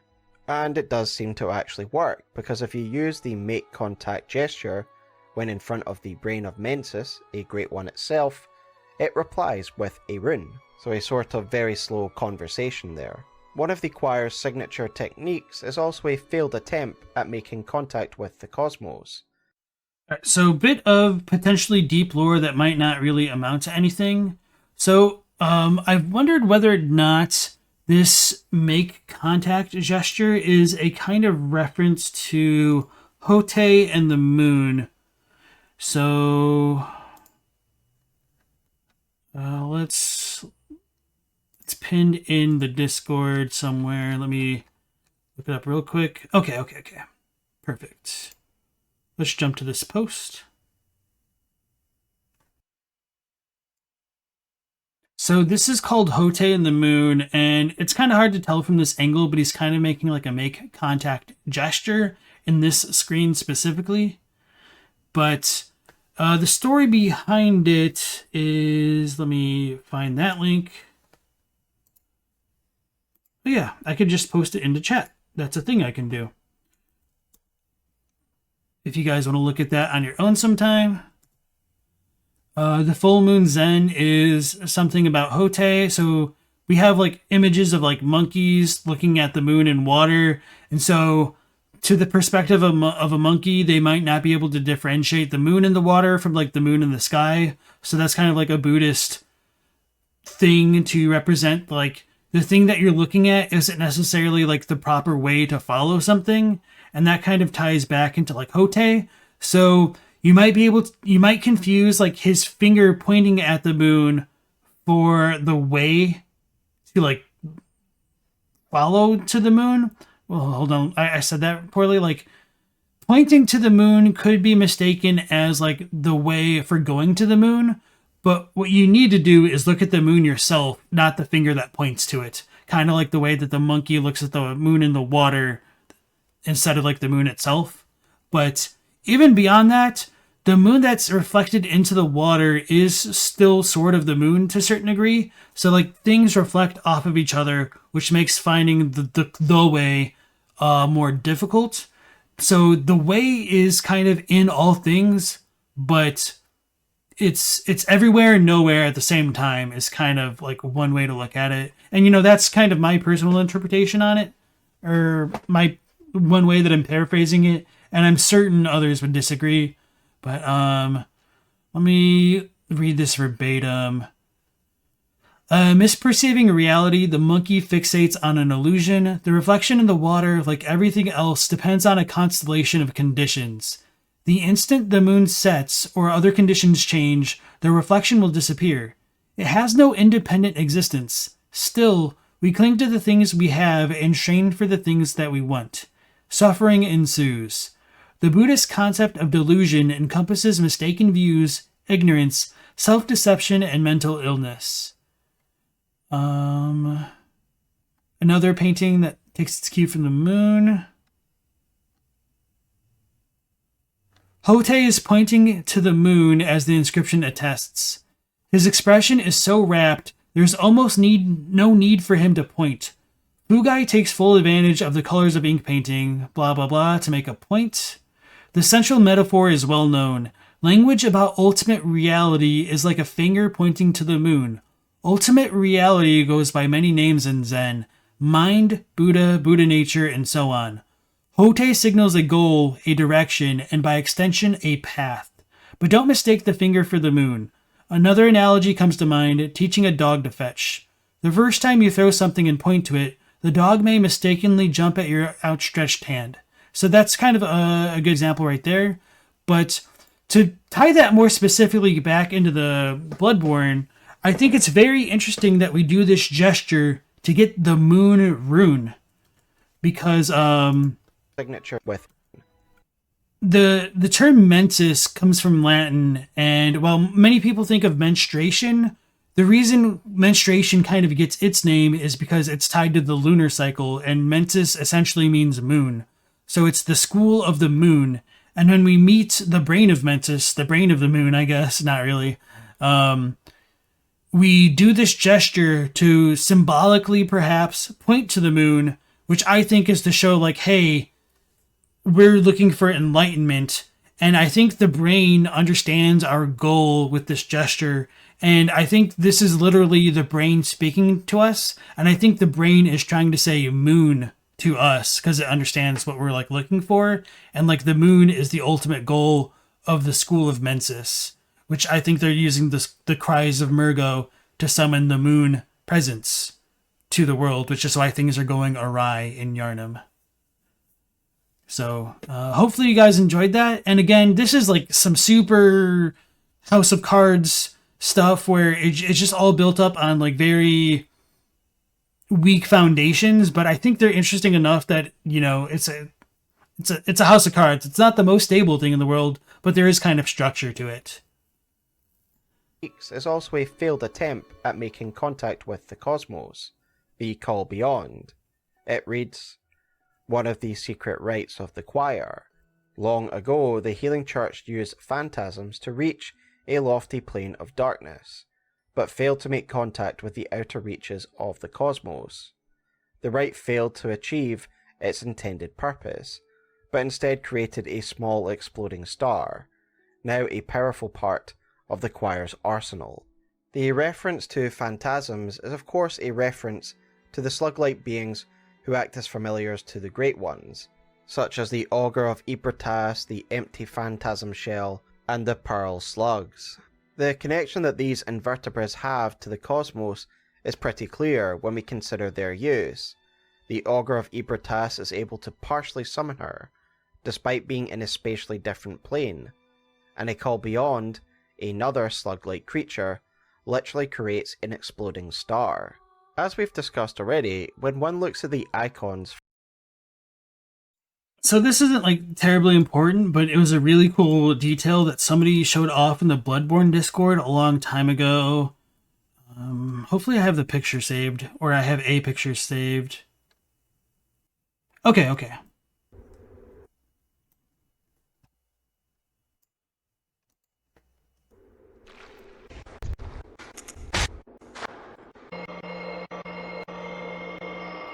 So the reason why I was using empty phantasm shell, and he mentioned it briefly with like the choir being like a school of voices, essentially.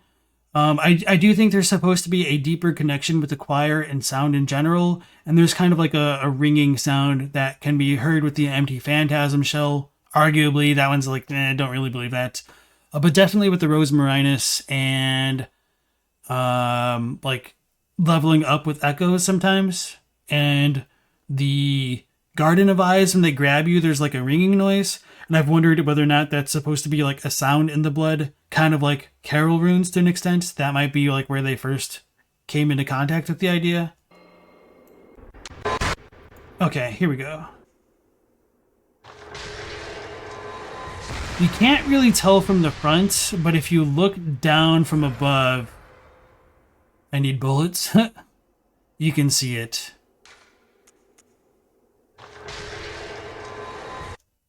Okay, that's going to be really hard to pull off.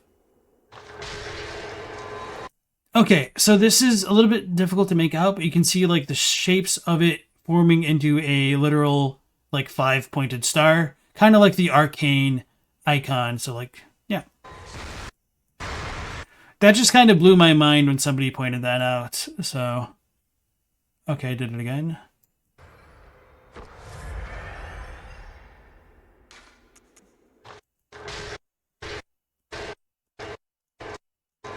There you go. That's a pretty good star right there.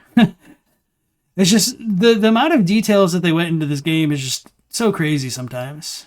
It really makes the fevered thoughts of madmen feel not so mad sometimes. For a madman's knowledge or a great one's wisdom, we can see that more invertebrates, slugs, seem to be emerging from the skull, and these must also be phantasms. Given the phantasms' connection to the cosmos, and their ability to bridge the gap between our world and the cosmos, these depictions seem to imply that when one's mind ascends, it literally connects to the cosmos, hence why these beings, these phantasms, are also present within these skulls.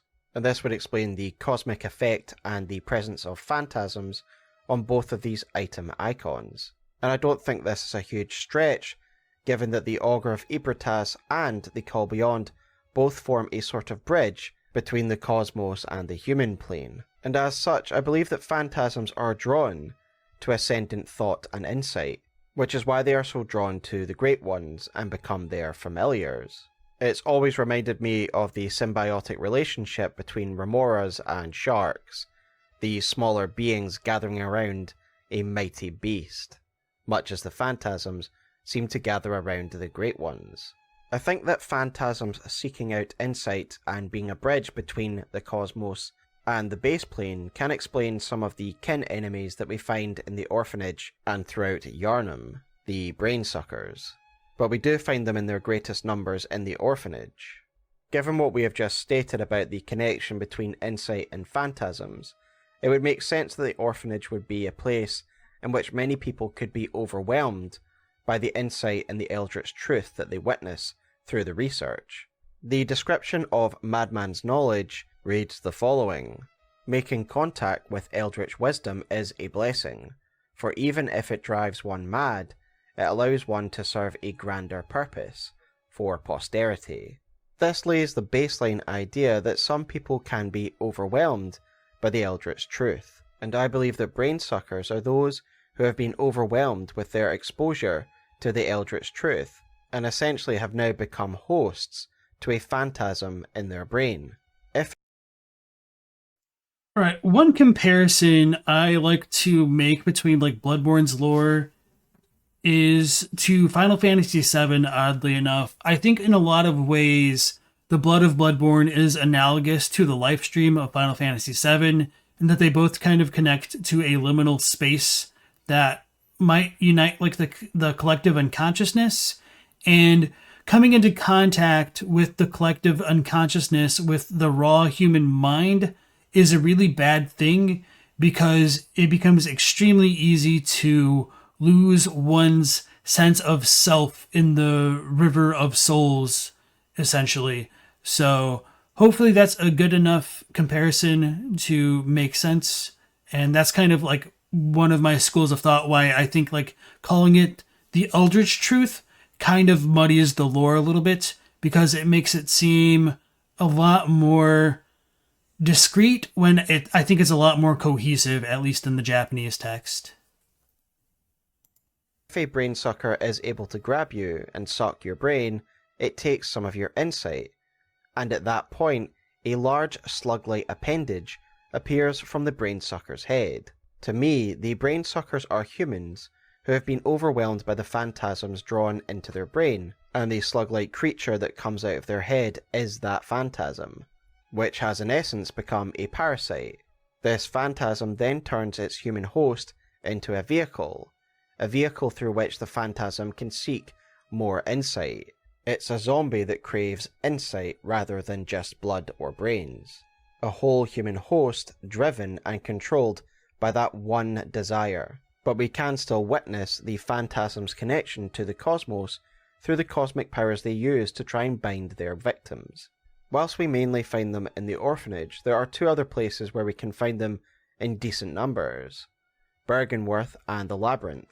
And this again really reinforces the idea that these are phantasms who have overwhelmed people who have been exposed to the Eldritch Truth, as both Bergenworth and the Labyrinth are definitely places one can be exposed to the Eldritch Truth. There's also one lone brain sucker outside of Iosefka's clinic, which, could give a stronger connection between at least the fake Iosefka and the choir. Although I guess it is questionable when that appeared there, or like how long the fake Iosefka's been there. Well, at the very least, we know she's been conducting experiments for some time, because the half celestial emissary, partially human, transformed patient in the very back room table. Anyway. As is the orphanage. While the brain suckers are clearly a failed byproduct of the orphanage's research, the same cannot be said of the other subjects that we find within the orphanage, the celestial emissaries, whom I believe the choir used to try and make contact with the great beyond, which of course makes sense of their names. They are literally the emissaries to the stars. The second stage emissaries sprout tendrils from their head, which I've always assumed to be antennae, a way in which they can communicate with the cosmos above. And indeed this does seem to be backed up by the sound design. If you turn off music and turn up the sound effect, you will hear what sounds like sonic vibrations or radio static.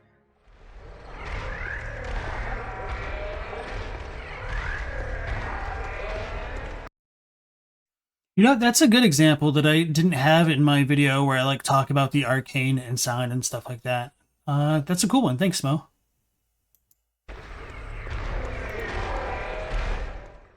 And to a degree it does seem as though they are making contact with the celestial plane, as in this second stage they are also able to use cosmic power and redirect it against their enemies, such as the Hunter. The choir have clearly tried to use a lumenwood garden to amplify the effects of these creations. And credit to Loki again in their choir article for pointing out the relevance of the lumenwood gardens in both the research hall and in the orphanage. The milkweed rune explains the purpose of a lumenwood, and therefore why they are found in both the research hall with the failed experiment and in the orphanage, alongside the celestial emissaries. The rune reads, "Those who swear this oath become a lumenwood that peers towards the sky, feeding phantasms in its luscious bed. Phantasms guide us and lead us to further discoveries."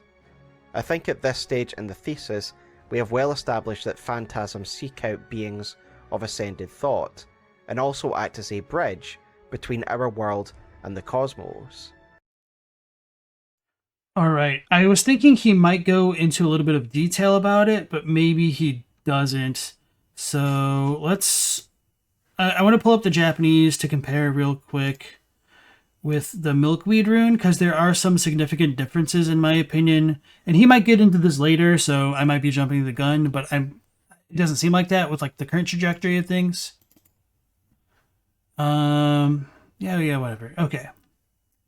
So he just showed us the official English one. So milkweed comes from Naidoko, which means like a seed bed, and a seed bed in this context means like a fixed ecosystem for that would allow a plant to grow free from like parasites and given the proper nutrients it would need to grow, which kind of makes sense, but it's a little bit like more self-contained than just like a seed bed in English, I think. I'm not like a botanist, so I might be wrong.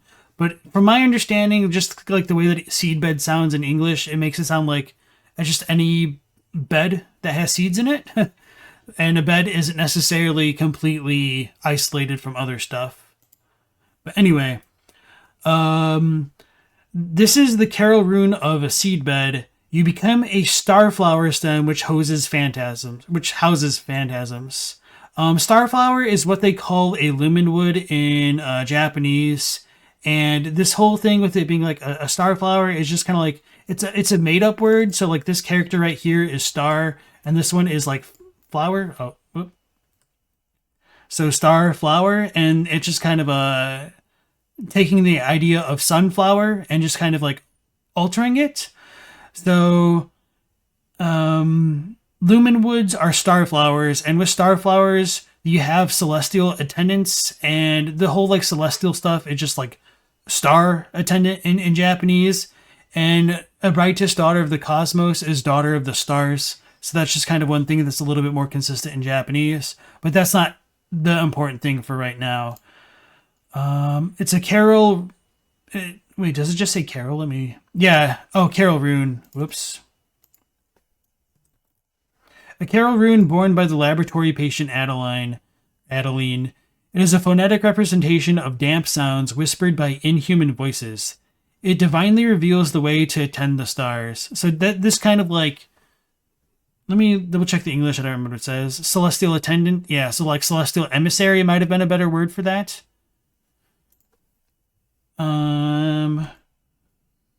Those contract to do it become starflower stems which aim towards the sky. As a seedbed, phantasms become able to dwell inside you. Phantasms guide, perhaps they will bring even more discoveries. So let me double check this. Okay.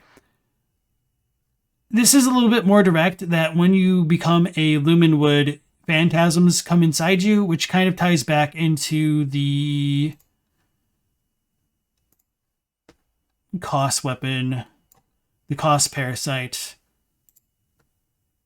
A Kos parasite is said to stimulate phantasms inhabiting a lumenwood. And so you don't know what a lumenwood is in this description alone, because it's not clear that it's a reference to like the milkweed runes thing, but the Japanese is a little bit clearer that one can just be gripped and used for striking, though it cannot be called a weapon. However, it is said this bug stimulates the phantasms of a seedbed, or of a milkweed, essentially. So those two descriptions are supposed to be tied together. Now, what did Smough just talk about, which got me on this tangent? The milkweed stuff? And leading from the research hall with the failed experiments. Oh, right. The lumenwoods. So there was one thing that he didn't bring up, which kind of surprised me when he was first talking about the orphanage over here and its inhabitants and the experiments that the choir did on them. So when he was talking about these things, I thought he was also going to mention, and he might do it a bit later, the... let's look.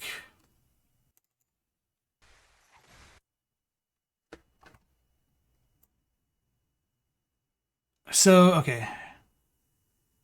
When we come into the Upper Cathedral Ward, compared to the other Scourge beasts throughout Yharnam, these ones have eyes that glow blue. And Smoughtown might talk about this later on, but my headcanon for this is the reason why these have blue eyes, and potentially why phantasms came to inhabit the denizens of the orphanage and become brain suckers, is due to... Hold on, let's pull it up for suspense, although you guys probably know where I'm going with it. Is due to the blue elixirs we can find there. So this is still the orphanage and whatnot. So yeah, they have a bunch of blue elixirs in here, and we also conveniently find blue-eyed wolves, or scourge beasts. And the effect of the blue-eyed elixir is to dampen and numb the mind. And I think because their minds go numb, they kind of lose their consciousness. And there's a slight difference in the Japanese text of the blue elixir. And man, I really hate that I feel like, oh, everything's different. Literally everything is different, but it's not exactly. It's just like the nails that stick out get hammered down. As far as the Japanese goes for this, when it talks about hunters being able to retain consciousness by force of will, this will here is a reference, in my opinion, to the dying wills of blood and not like the normal Ishi. Okay, yeah, let's just use a G-Show search to show you guys. So this isn't necessarily Ishi as in willpower. This is like the normal version of Ishi, but this one is a little bit special and it means like the wishes of a dead person. So these are like the echoes.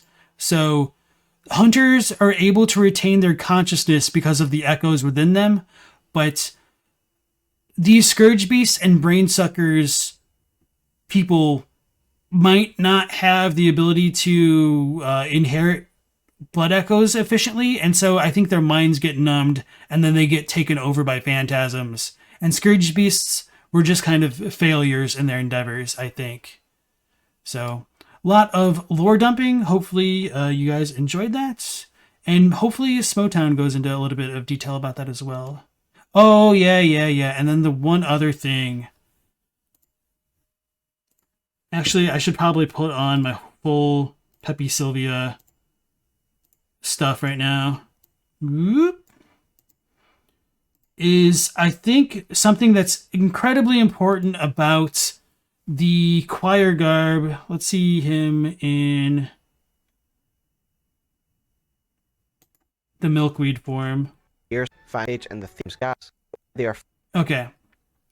So here you can't really make it out, but these little sprouts I think are supposed to be those of lumenwood. So let me go ahead and pull up my handy dandy comparison picture. So we have the choir garb set here. We're in the lumenwood form, which isn't that important, but on the belt is the little sprig of flowers, and I think these are supposed to correlate to cold blood flower buds. And then hold on, I forget the tiers, but anyway, we've got cold blood flower buds but bigger, and then cold blood flowers, which are grown from cold blood, which is dead blood. So with the choir making celestial emissaries potentially out of like attendants for, or making celestial emissaries which are attendants to like lumen flowers, I think there's a very good potential that these lumen woods are cold blood flowers. And yeah, I think these ones are just covered in blood because they're growing from it, whereas like these are lacking. And in the Lumenwood Garden of the Nightmare Frontier, there's, I don't know, there's a bunch of like skulls that you can like walk around and crunch on. So they do grow from dead bodies, at least Lumenwoods do.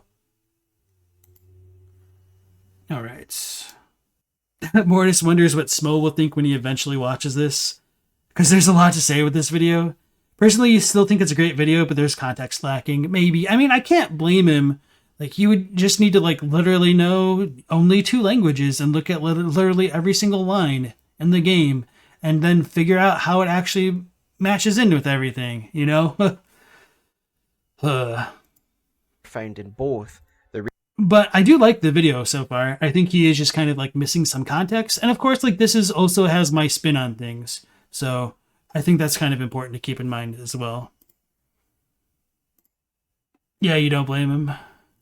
Research hall with the failed experiment, and in the orphanage, alongside the celestial emissaries.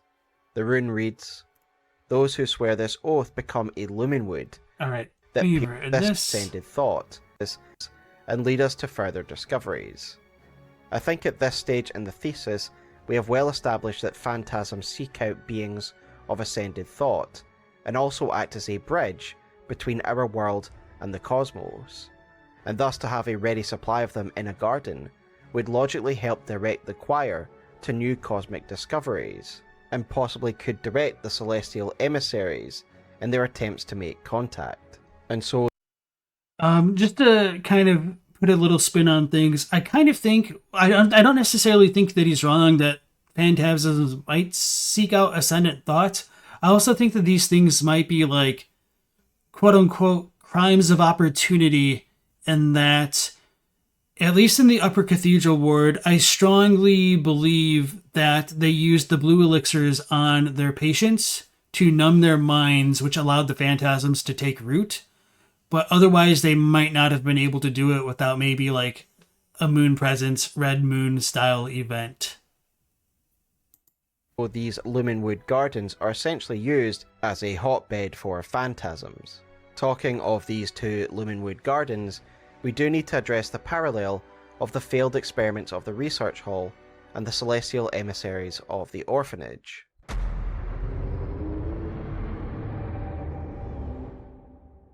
As I mentioned earlier, Loki, in their choir article, suggests that the orphanage is literally built on top of where the research hall used to be. But not only that, but they would also actually carry on the work that was started in the research hall, developing the research hall patients and failed experiments into the more successful celestial emissaries.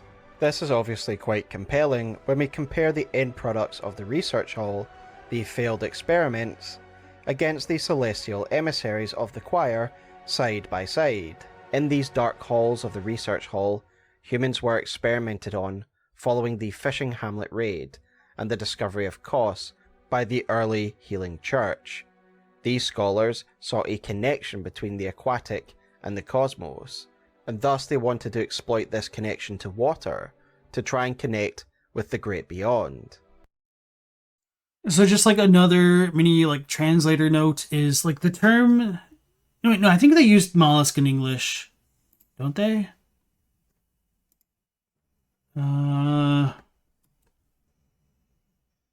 No, they just call them invertebrates in English. Okay, that's unfortunate. At least with the Japanese, they're called mollusks. And mollusks aren't necessarily all aquatic because like snails and slugs are technically mollusks, but there is a little bit of a more overt connection there in Japanese. And this isn't entirely wrong, as there is some success in this program. Both the failed experiments and some of the bloathead patients who are present in a Lumenwood garden are able to use cosmic powers, again suggesting that they are somehow acting as a bridge between our plane and the cosmic plane. Though I do note that the research patients have to be in the Lumenwood garden to use these powers, again highlighting how much less successful they are than the celestial emissaries who can actually use these powers outside of the Lumenwood garden throughout Yharnam. And indeed, Adeline, one of the patients in the... So I don't know if they necessarily have to be in the garden to use those powers, because there is technically the one NPC that talks to us next to like the one lone flower, but he doesn't shoot anything. But of course he's not in the garden. I think they're probably just better off in their metamorphosis than some of the other patients. But I might be wrong about that. I think it's an interesting observation. I'm just not fully sold yet. Your ex calls you a living failure? My condolences. Welcome back to the stream, Corporate Nothing. Nice to see you again. The research hall is able to perceive a rune in the darkness in her fully transformed state, the Milkweed rune, the word of a great one, ultimately. And one cannot deny the physical similarity. Again, we did look at the Adeline rune, the Milkweed rune, a moment ago. It isn't necessarily from a great one. Those are just inhuman voices for hers specifically. But with that being said, I do think it's fair to say that some runes are the utterings of great ones, obviously. Between the patients and the celestial emissaries, the former looking more like rougher, earlier 1.0 versions of this particular experiment, and the celestial emissaries do appear squid-like, or a sea anemone in their tendril stage. Either way, they are distinctly aquatic in appearance, and the clear connection between the two projects It is most notable when you look at the failed experiment boss themselves, which have the blue skin and similar physique to the celestial emissaries. To quote Loki's theory on the matter, either way the orphans similarly recreated the research hall experiments, making men more attuned to celestial communication by turning them into kin whose heads were bloated with water.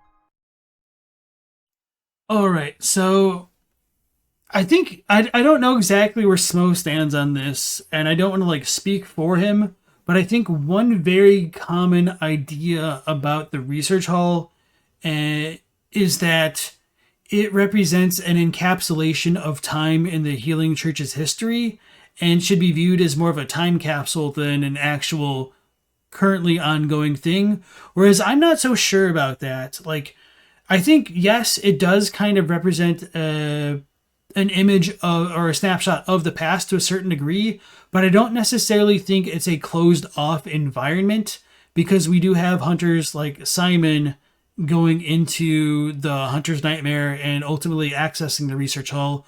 We have the Tumerian servant within there. There is the one random church hunter NPC next to the bloated head, which is most likely like the bloated head's older brother, church doctor guy.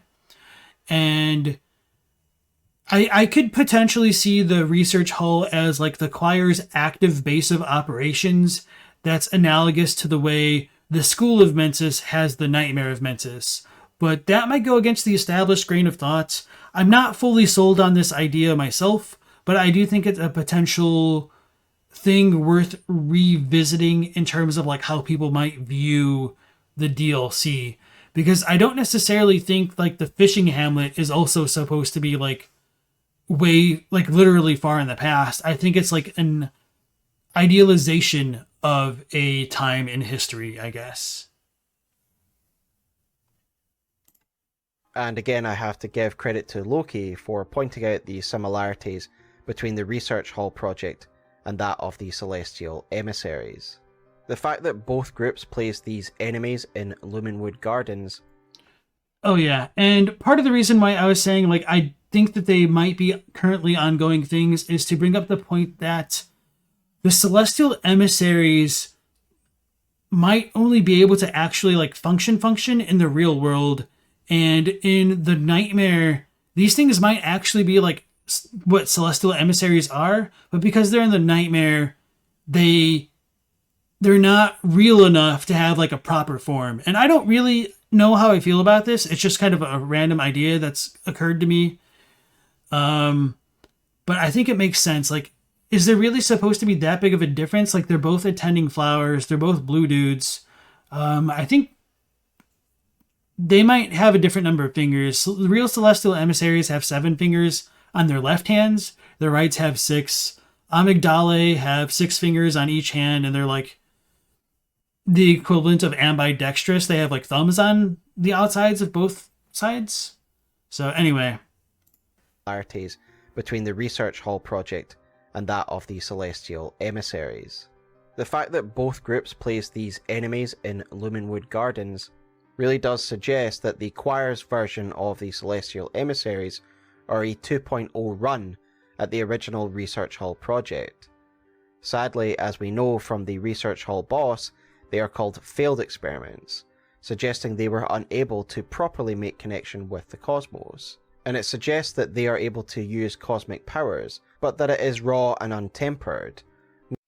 So to me, this is a question of like, do they really fail to make contact with the cosmos? Like, how many layers of the onion, cosmic onion, are we talking about here? Because I'm not exactly sure there's meant to be as much of a disconnect between where they are in the Nightmare and the actual cosmos. I think the Nightmare and the cosmos are one, because like the Nightmare is in the sky. Like, you literally go out into the sky in the Nightmare, a boss and a half from this spot, you know? So I think they're channeling something that just kind of exists everywhere, and I'm not exactly sure that they're failures in the sense that they could...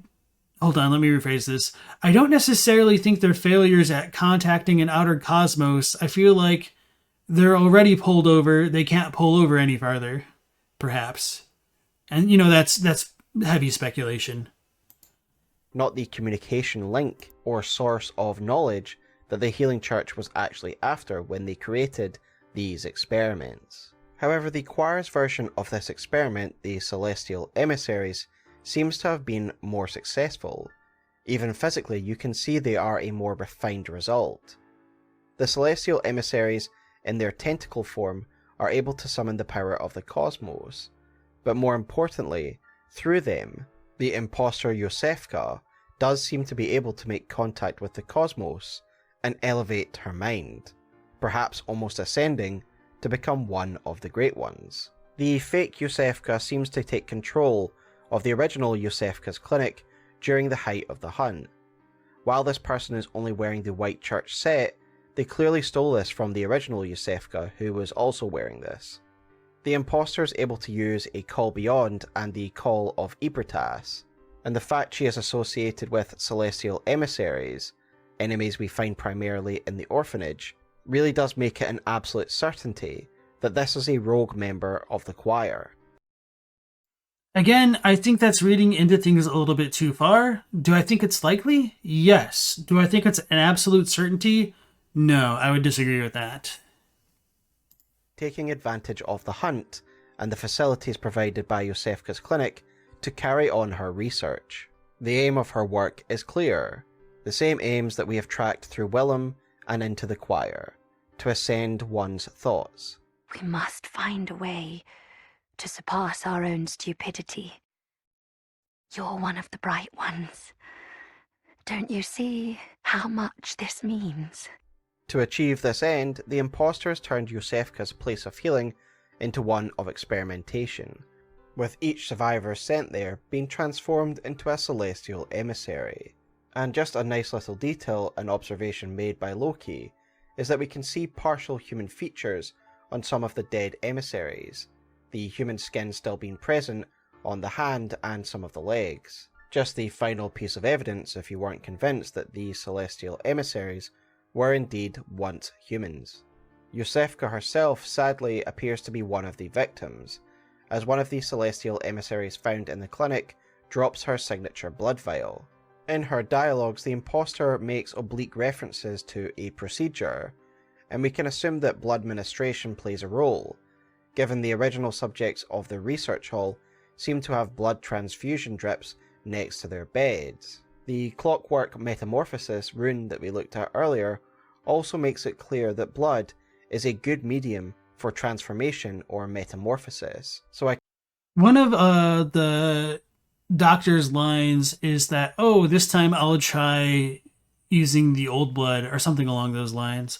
So she does seem to be using blood in her experiments, but she might be lying because all of the people we send to her transform into celestial emissaries. So can only trust her as far as we can throw her, and she's also behind a door, so good luck with that. I can't think of a better material to be used when transforming humans into a kin being.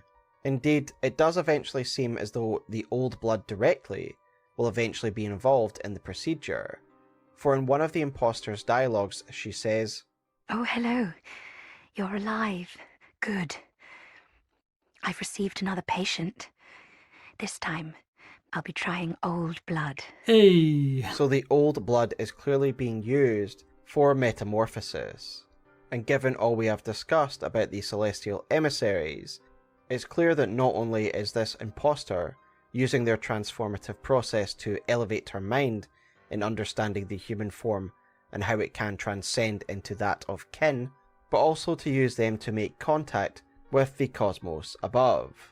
And during the Blood Moon, after all her grim work, the imposter is rewarded with a third umbilical cord, suggesting that she is on the verge of ascension. The third umbilical cord descriptions state, "Every infant Great One has this precursor to the umbilical cord." The implication of this is that the imposter has received an umbilical cord because she is going through a transformation, that her mind is ascending, and she will become a Great One, just as we do ourselves if we use 3 of these umbilical cords. God, I'm nauseous. Have you felt this? It's progressive. progressing. I can see things. I knew it. I'm different. I'm no beast. Oh, God, it feels awful. But it proves that I'm chosen.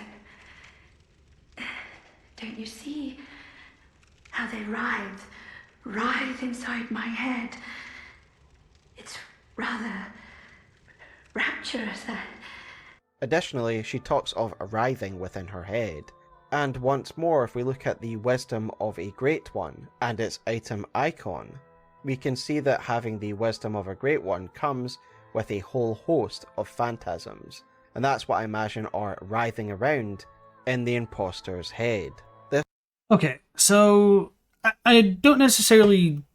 Yeah, I guess I do kind of disagree there, with it being phantasms specifically, because there's two other components to consider along with fake Iosefka's writhing. And let's go over here to a certain Carol rune. Carol! Oh no, let's pull out the Pepe Sylvia, or Pepe Ofnir, I guess. Let me pull this guy out. Wait, he should be out. Why is he not out? Oh, I clicked the wrong icon. Okay. So, Carol! We go to the Carol of... I just typed in Carol. Odin Writhe. Let's just type in Writhe, because there's a couple of them. So... Writhe sees a subtle mucus in the warmth of blood and acknowledges visceral attacks, blah blah blah. Human or no, the oozing blood is a medium of the highest grade, and the essence of the formless Great One Odin. Both Odin and his inadvertent worshippers surreptitiously seek the precious blood. I know this is a very not straightforward description, and unfortunately, retranslating it doesn't make it that much more straightforward either. Did Haruki do one yet? No, maybe not. Oh, wait. Okay, maybe not. That's unfortunate. So what I have for that is, in wriggling, let's just say writhing. In writhing, there is a method to discover an oozing secret in the warmth of blood. Maybe I should relook at this because I feel like that might be wrong. Anyway, I did this really early. If it still has brackets, I should probably revisit it sometime. Anyway. It doesn't matter if it isn't human, spilled blood is a high-quality catalyst, that is, the essence of the formless superior being Odin. Therefore, Odin, its unwitting followers, search it in secret. So this is, of course, a little bit of a literal rendering, and it doesn't give us a ton of details. So what's this have to do with the stupid writhing and her head? Glad that I could ask that question for you. Let's go on over to some of the key items, and more specifically, brain fluid. And maybe Smough will get to this. I kind of doubt it just because it's a little not straightforward. So I've mentioned the stuff with the Eldritch Truth being tied to the arcane, and this kind of relates to the runes and stuff because they have an arcane power and all that stuff. Eldritch Wisdom, Eldritch Truth, Eldritch Power, Wondrous Power, all that stuff. This isn't the first, the main description, but it'll help lead into other things. Once a young girl had an older brother who was determined to become a doctor, and so she willfully became his patient. In the end, this led to their encounter with the Eldritch Truth, for which they considered themselves blessed. So this comes from the disembodied head next to the black church set hunter within the research hall. So I think that Hunter is supposed to be her older brother, and he was a doctor because he's wearing the black church hunter set. And in the Japanese, it's ever so slightly different, and it says the encounter was with the dreamlike arcane. So dreams can be correlated to the arcane, which can be correlated to the Eldritch Truth, and they're blessed because of it. Unfortunate is just another way of saying blessed, kind of. So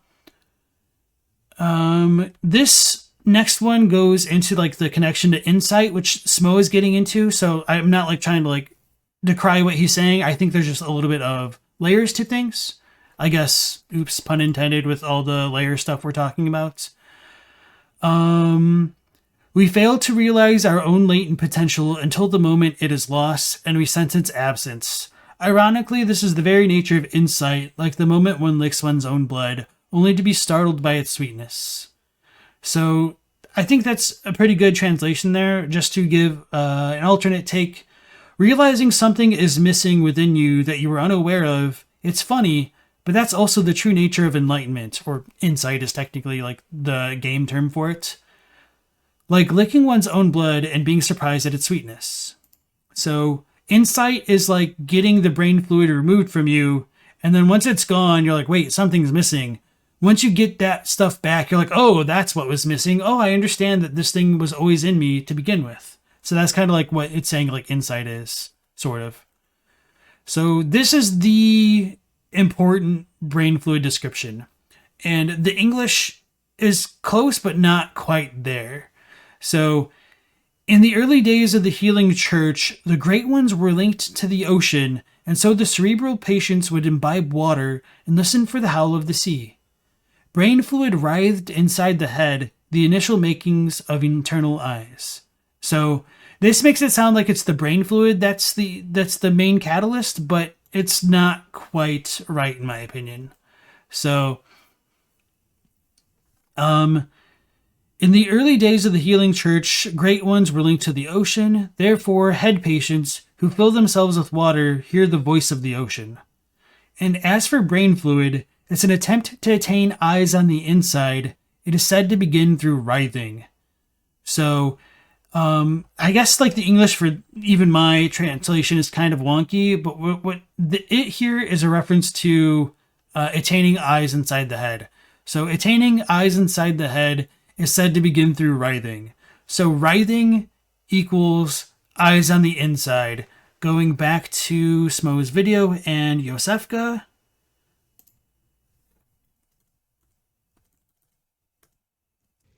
I'm different. See things. God, I'm nauseous. Have you felt this? It's progressing. I can see things. I knew it. I'm different. I'm no beast. Oh, God, it feels awful. But it proves that I'm chosen. Don't you see how they writhe inside my head? It's rather rapturous. Additionally, she talks of a he didn't use her like goofy giggling, her weird laugh of madness. So the writhing inside her head, I think, is supposed to be analogous to the Uden writhe rune, and I think that whole process is also analogous to what we do with Adeline, because we give her the multiple brain fluids, and from that she begins to see the sticky whispers on the inside of her head, and those sticky whispers are a Carol rune. So with Odin's followers being surreptitious seekers of blood and whatnot, I think that kind of describes her fairly well, and it would also go hand in hand with how Odin inadvertently impregnates Ariana with a child because she has corrupted blood. Now, this whole stuff with like the arcane that I mentioned a bit ago becomes important because Odin and Carol runes have arcane power, and coming into contact with the dreamlike arcane gave, coming into contact with the dreamlike arcane blessed the siblings with the brain fluid on the inside. So I think it all just comes roundabout together to be really cohesive in a not so straightforward way. So I think that's about all I have to say about that there. Edward Clayton Andrews, welcome to the stream. You find it interesting, seeing as we're with the fake Joe here, Iosefka, that the creators very deliberately intersect cosmic horror with the medicinal science of the era the games take cues from, and they can seem quite ghastly from our modern perspective. I agree wholeheartedly. It really just baffles me, how well put together the lore can be, And I do think it's just unfortunate that it's not quite as cohesive in the English script. So I'm kind of glad to be able to share this stuff with people, and not like just to like reacting to Smough's video, but just like having my retranslation guide for anybody else who wants to like delve into things. I do regret that you can't quite get the same stuff out of it that I can if you're not like educated in Japanese or like familiar enough with Japanese, but hopefully it's a good enough resource for the future, for others as well, for posterity even. Writhing within her head. And once more, if we look at the wisdom of a great one and its item icon, we can see that having the wisdom of a great one comes with a whole host of phantasms, and that's what I imagine are writhing around in the imposter's head. This does really seem like a successful vindication of the choir's work. Brutal though it was, this imposter from the choir was able to elevate her mind to that of a great one using the choir methods. And further vindication of their methods is found in the Lumenwood garden back in the orphanage. An interesting observation made by Loki, and something I completely missed, is the description of the achievement that we get for defeating the giant celestial emissary in the Lumenwood garden. This achievement describes this celestial emissary as a great one. This means that somehow one of these beings was able to make contact with the cosmos and bridge their mind to it to such a degree that it has now ascended to this higher plane, and as a result has joined the ranks of a great one. So again, props to Loki for that observation, and once more proof that there was some method to the madness of the choir's techniques. With that said, there is still one enemy type in the orphanage that I haven't really addressed. That is the celestial children, the little slug-like enemy. Oh, I was hoping he was going to say the scourge beasts. Just do a 180 with like the little praying emissaries. All right, so Chadwick asked for the link to the spreadsheet. And this stuff is also like linked into like channel descriptions. I'll need to remember to like post this into the video description later. I don't know why I didn't think about that beforehand. Oops. I just tried to inspect the chat. Alright, let's go back to Smough's video. That we find in great numbers outside the orphanage. Now, not only do these children give new meaning to the orphanage title, but they also have potentially massive lore implications. The only celestial child that we actually see coming into existence is the child that is born of Ariana. Ariana will give birth to this child within Urden Chapel during the Blood Moon. We know that one of the great driving forces behind the Great Ones is that... Alright, man, I'm angry. Like, Smough gets to be Scottish and use Urden, whereas people in my comments like, it's not Urden, despite the chapel dweller saying Urden with a friggin' hard R. Anyway, sorry to interrupt you, Smough. The Blood Moon. We know that one of the great driving forces behind the Great Ones is that they seek children. We know from the description of the umbilical cords that every Great One loses its child and then yearns for a surrogate. And then you combine this with a note from Bergenworth, which reads the following.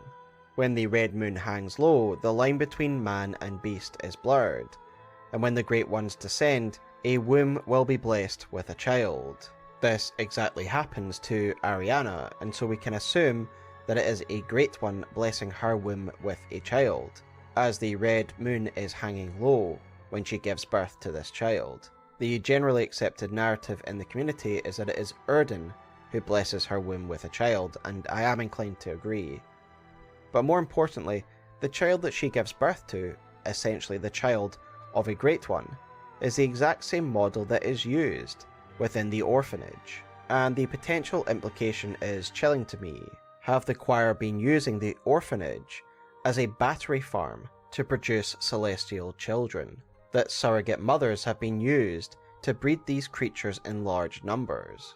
Given that we only see one of these children being produced, and it is through a surrogacy process, I have to think that this is what is happening here. That the choir have bred these children in great numbers. It does also make the orphanage and the choir come full circle. Once orphans were the founding members of the choir, but now they are filling the orphanage with new celestial orphans. And if I am correct, this has dire implications for those who were the surrogate mothers to these celestial children. Despite describing themselves as scholars, the choir are no less brutal and callous in their research. I see them as almost cold scientists, who see the worth of their work as far greater than any individual human life. When I was recording footage for this video, I noticed that the orphanage seems to have great plumes of smoke rising from a number of chimneys, which of course begs the question, what is being burned here? Given the experiments with celestial emissaries, the potential breeding of celestial children, and the numerous people lost to beast transformation or being taken over by a parasite and becoming a brain sucker, I'd always assumed that the obvious answer was corpses, and that when you see this smoke rising from the orphanage low down even in Cathedral Ward, you should get an ominous feeling in the pit of your stomach. The black plumes of smoke are very sinister to me and made me think of a charnel house immediately. Loki's Yeah, I agree with that I think they're corpses, and just to kind of corroborate that a little bit, I don't know if I have like footage of this specifically. Anyway, if you look at these urns, they have little flames on them. Oh, I know, this is perfect.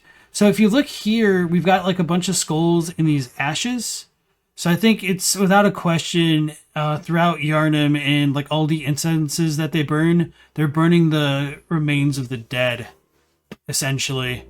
So to me, there's like no doubt in my mind whatsoever that the Upper Cathedral Ward is burning bodies, because that's also what they used in the incense to ward off beasts. And I think the rationale for it really is that the beasts can't tell where people are if everything smells the same. And everything smells dead, like dead blood. Article expands upon this idea by making a astute observation of the numerous coffins found throughout the orphanage and outside of it. To quote Loki directly, many coffins have been brought up to the orphanage and set up on stands inside, implying that the dead which the church has been collecting were being mainly transferred to the choir instead of Hemwick. This isn't just a pit stop either, as towers of black smoke uniquely billow from the foster home. The only reason for so much burning would be that the orphans have been taking it upon themselves to cremate the cadavers.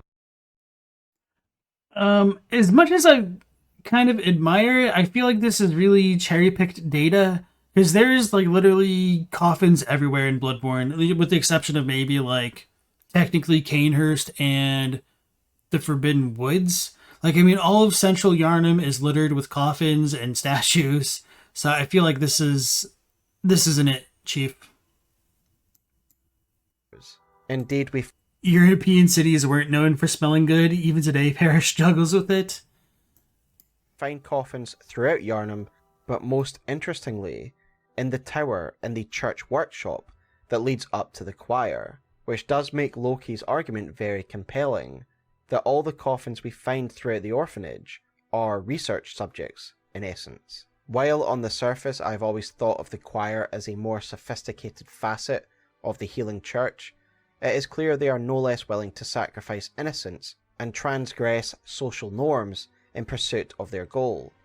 The Imposter Iosefka is the only member that we really get to speak to, and her demeanour is that of a cold scientist, possibly even a sociopath, who has a certain glee at the prospect of a new test subject being sent up to her.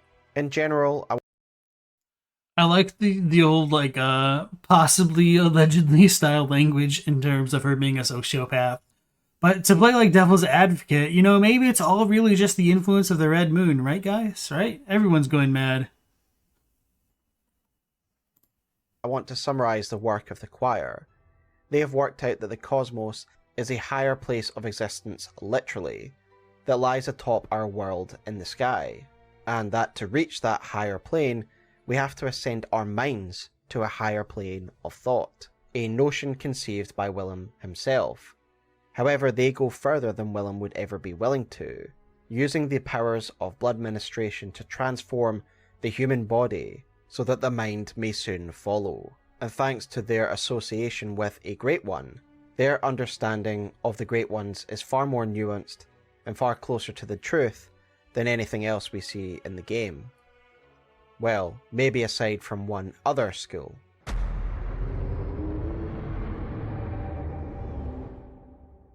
To complete the story of the choir and to come full circle on this subject, we need to discuss the rivalry that exists between Mensis and the choir.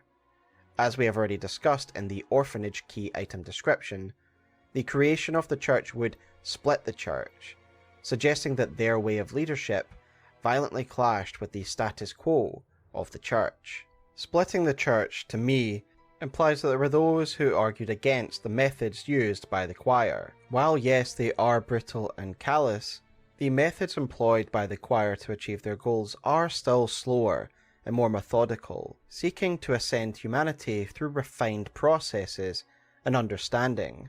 And I believe that the school of Mensis, and this is my own speculation of course, was born out of the frustrations that could arise from witnessing such meticulous techniques. My reasoning for why the school of Mensis came after the choir is based on a few things. Firstly, Mensis exists in what is called the Unseen Village of Yahar Ghul, a base of operations that is cleverly hidden in the sprawling understreets of Yharnam. And so surely if Mensis existed before the choir, they wouldn't need to be hiding and operating out of a hidden base. I understand where he's coming from with this. I think in a more meta-contextual note, the reason why Yahar Ghul gets the epithet Hidden Village is, or is it Unseen Village? It's Unseen Village. Is that it's being concealed by a Ram, and the Japanese is consistent with the terms used between like how Ram hides all manner of rituals and how Yahar Ghul is called a quote-unquote hidden village in Japanese, or concealed village. And you need to defeat Ram to progress through the latter half of Yahar Ghul. So that's kind of where I think that comes from. And I obviously like the geography might help with that, but I think that's kind of the reason why it's called Unseen Village. And again, I'm not on board with the idea that the School of Mensis would have come later quite yet, just because of like the way that we see Mikolash in his Bergenworth attire getup. And I might have some other reasons, but I want to hear what the rest of Smough says.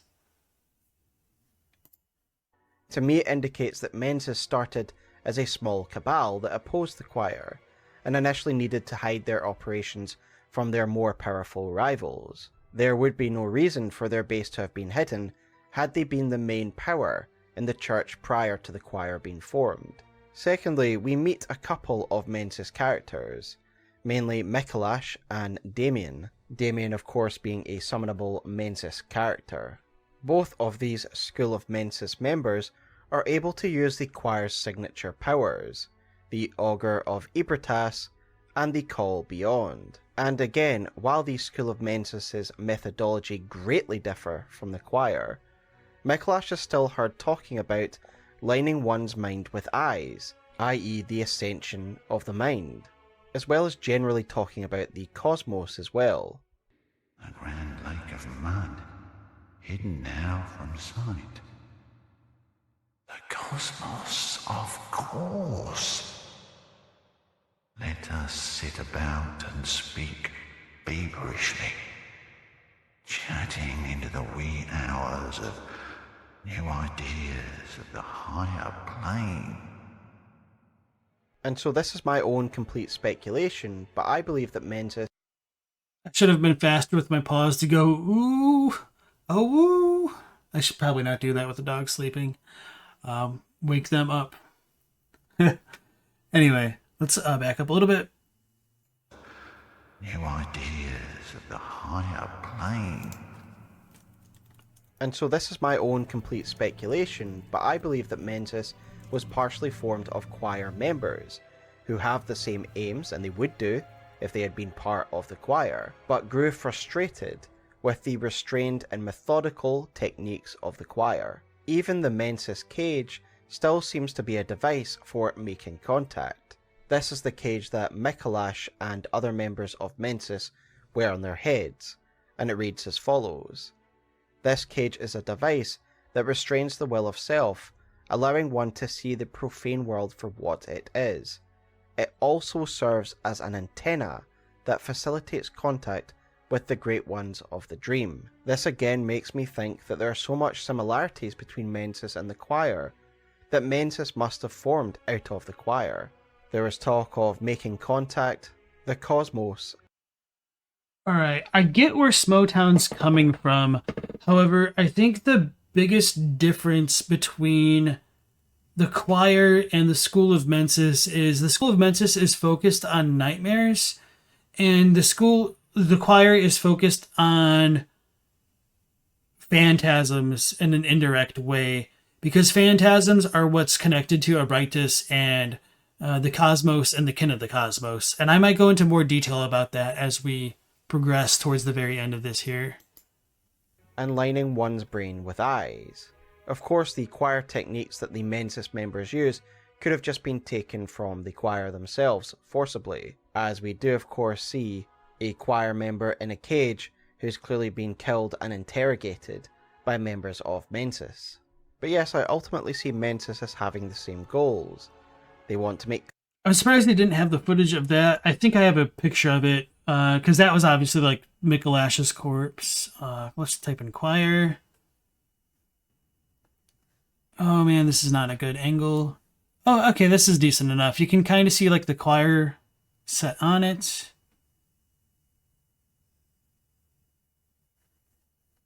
Oh no, we got a better one. Okay, this is much better. So that was in the Yarhagul area. This really bothers me because it does show that damn FromSoft can use more than one corpse model to have like something on it, but they just never do in other areas. So, yep, this was a Choir member, all right, chained to the chairs that like, oh man. Anyway, in some of the earlier builds of the games, they were going to have warp chairs connect the player to the dream, kind of like the lanterns. So I think it's such a huge missed opportunity that they switched them to lanterns, just because like these corpses in Yarhagul, like of just random people on chairs, lose a lot of their significance as a byproduct of that. Like, I think the lantern idea is cool, don't get me wrong. It's just my lore. Contact. They want to ascend their minds. What differs is their ways about going about it. They are far more aggressive and reckless in trying to attain these results. They want to force a meeting with the Great Ones via the nightmare of Mensis. They snatch people off the streets for their experiments, and they use beckoning rituals with no heed nor care for the consequences. And the image that this all builds in my mind together is that this is a school that was built in response to the Choir's slow techniques. And in some way, the School of Mensis is vindicated. They are able to force an audience with the brain of Mensis and with Murgle. And clearly the Choir were concerned about the schemes of Mensis, for in the Nightmare of Mensis we find Edgar, a spy of the Church. If he is here, we have to assume that he infiltrated Mensis itself and partook in the ritual that transported... So I think he just misspoke here. He's not necessarily a spy of the Church. He's actually like a spy of the Choir, according to like his name, which I'm curious where his name really came from. It might have come from the guide, but I don't know how canon that is. So I just don't know what to make of Edgar. But sure, he could be a Choir spy. But with that being said, I don't necessarily think like it's that significant as much as it is like the schools are opposing rifles, so of course they'd kind of want to keep tabs on each other. But anyway, you never really knew why he's there. Yeah, he's just kind of there to be like knockoff Harry Potter. ...ported the school into the nightmare. The Choir clearly want to prevent the success of Mensis. One of the Choir members is in Bergenworth, and Loki in their Choir article suggests that they are here to defend Rom, and this definitely makes sense, as we know from a lore note here and one from Cathedral Ward that it is Rom that is preventing Mensis rituals from progressing, and So this is something that I would actually say Smoughtown is wrong about. The rituals are actively ongoing, and Rom isn't preventing them. She's merely masking, concealing, or hiding them. And if you want more info about that, I do have like the full video on my channel where I go into super depth about it. It's called like the Lost in Translation: The True Story of Bloodborne Explained, I think. Anyway, it's one of the more popular videos on my channel. So just kind of take my word for it for now, or just watch the video later if you have like more burning detailed questions. Thus, it's in the choir's interest to keep Rom and the barrier alive. Yet there isn't much left of either Mensis or the choir by the time we enter the frame in Bloodborne. The choir has essentially overreached. The toll of their experiments is evident to see when we come to the orphanage. There's not a living human soul left in the orphanage. There are celestial children, there are beasts, and there are brainsuckers, all the unwanted consequences of their meddling. There are bloody corpses everywhere in the orphanage that speaks to a massacre. Indeed, when we first enter the orphanage, we find the choir garb on a corpse being picked over by a brainsucker, and we find the blindfold. You know how I was just talking about like how corpses are kind of garbage in FromSoft games? The literal corpse you get the choir garb set from doesn't have a choir outfit on, nor do any of the dudes in the orphanage. It's just why. Come on, FromSoft, give us a few more corpses. Old cap on another corpse, telling us that these bodies found throughout the orphanage were indeed choir members that were caught up in a slaughter that unfolded here. Clearly the choir have reaped what they sowed, the fruits of their experiments overrunning their facility. The scene in the orphanage is just one of a society, of a group, that has been overrun. Their meddling into blood ministration and their experimentation has led to their ruin, and now their base is just an empty shell, full of monsters. And to quote Loki one last time, who puts the whole state of affairs better than I ever could, they say the following: "Some have suggested that the choir's rituals were derailed by us bringing about the Red Moon, pointing to similar mayhem in Yarhar Ghul." And again, I would disagree that we're the ones bringing about the Red Moon. It's the cries of Murgo, which are ongoing from the very beginning of the game. And the cries of Murgo beckon the Great Ones. The Great Ones come close to the waking world, causing the lines of reality to become blurred. And that is corroborated by the way you can hear Murgo's cries if you manage to get 60 insight before defeating Rom, the vacuous spider. And I have some other details to kind of counteract the idea that Mensis would have come later, but let's go ahead and finish everything else. It is true that we cannot visit the upper ward before this incident. However, we can spy the corpse with a call beyond hanging over the balcony since first entering the Grand Cathedral, long before the Red Moon. This means that the chaotic events involving the choir were already occurring before nightfall at the latest, and is likely partially to blame for the church's breakdown in administration on the day that we arrive. So, I think this has flawed premises, but I think these are still kind of good observations that you can take some things from. And of course, this goes back to something that we mentioned way earlier in the video, that I think it's unfortunate they have to get outside information sometimes to get to the core of things. So let's go to Bloodborne interviews on the wiki. And for reference, the wiki that I use for Bloodborne is literally bloodborne-wiki.com. Okay. I guess I was in the right spot.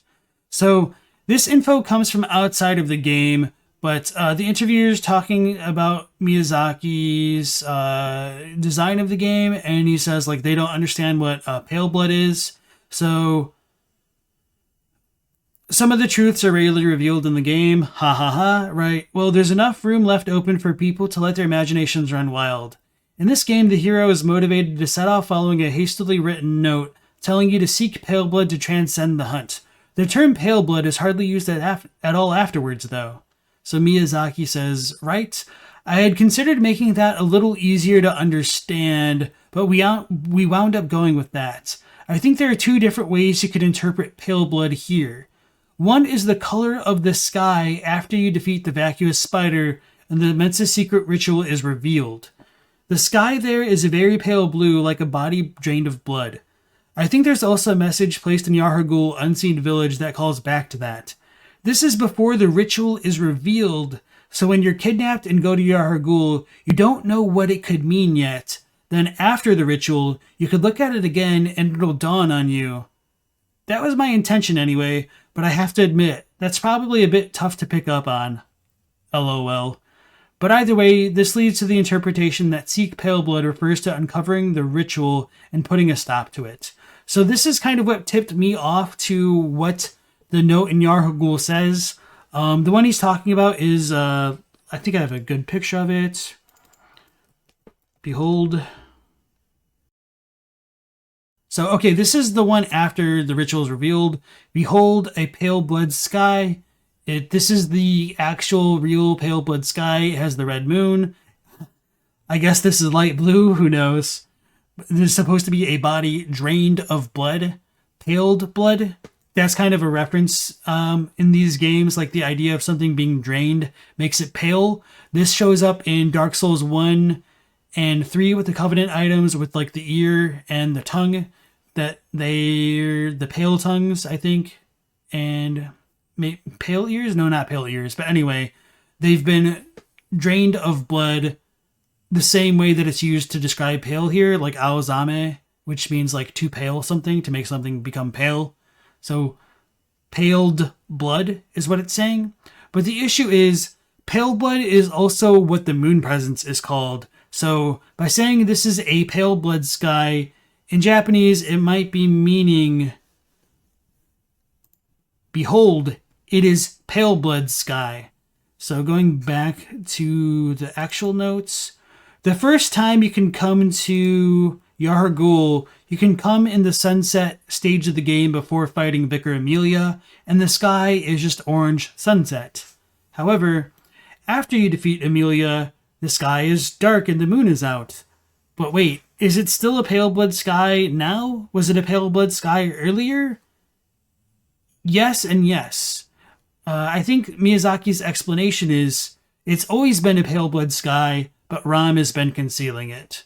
So this is the sky of the moon presence. It's always been around in the game, and because Murgo's cries are beckoning it.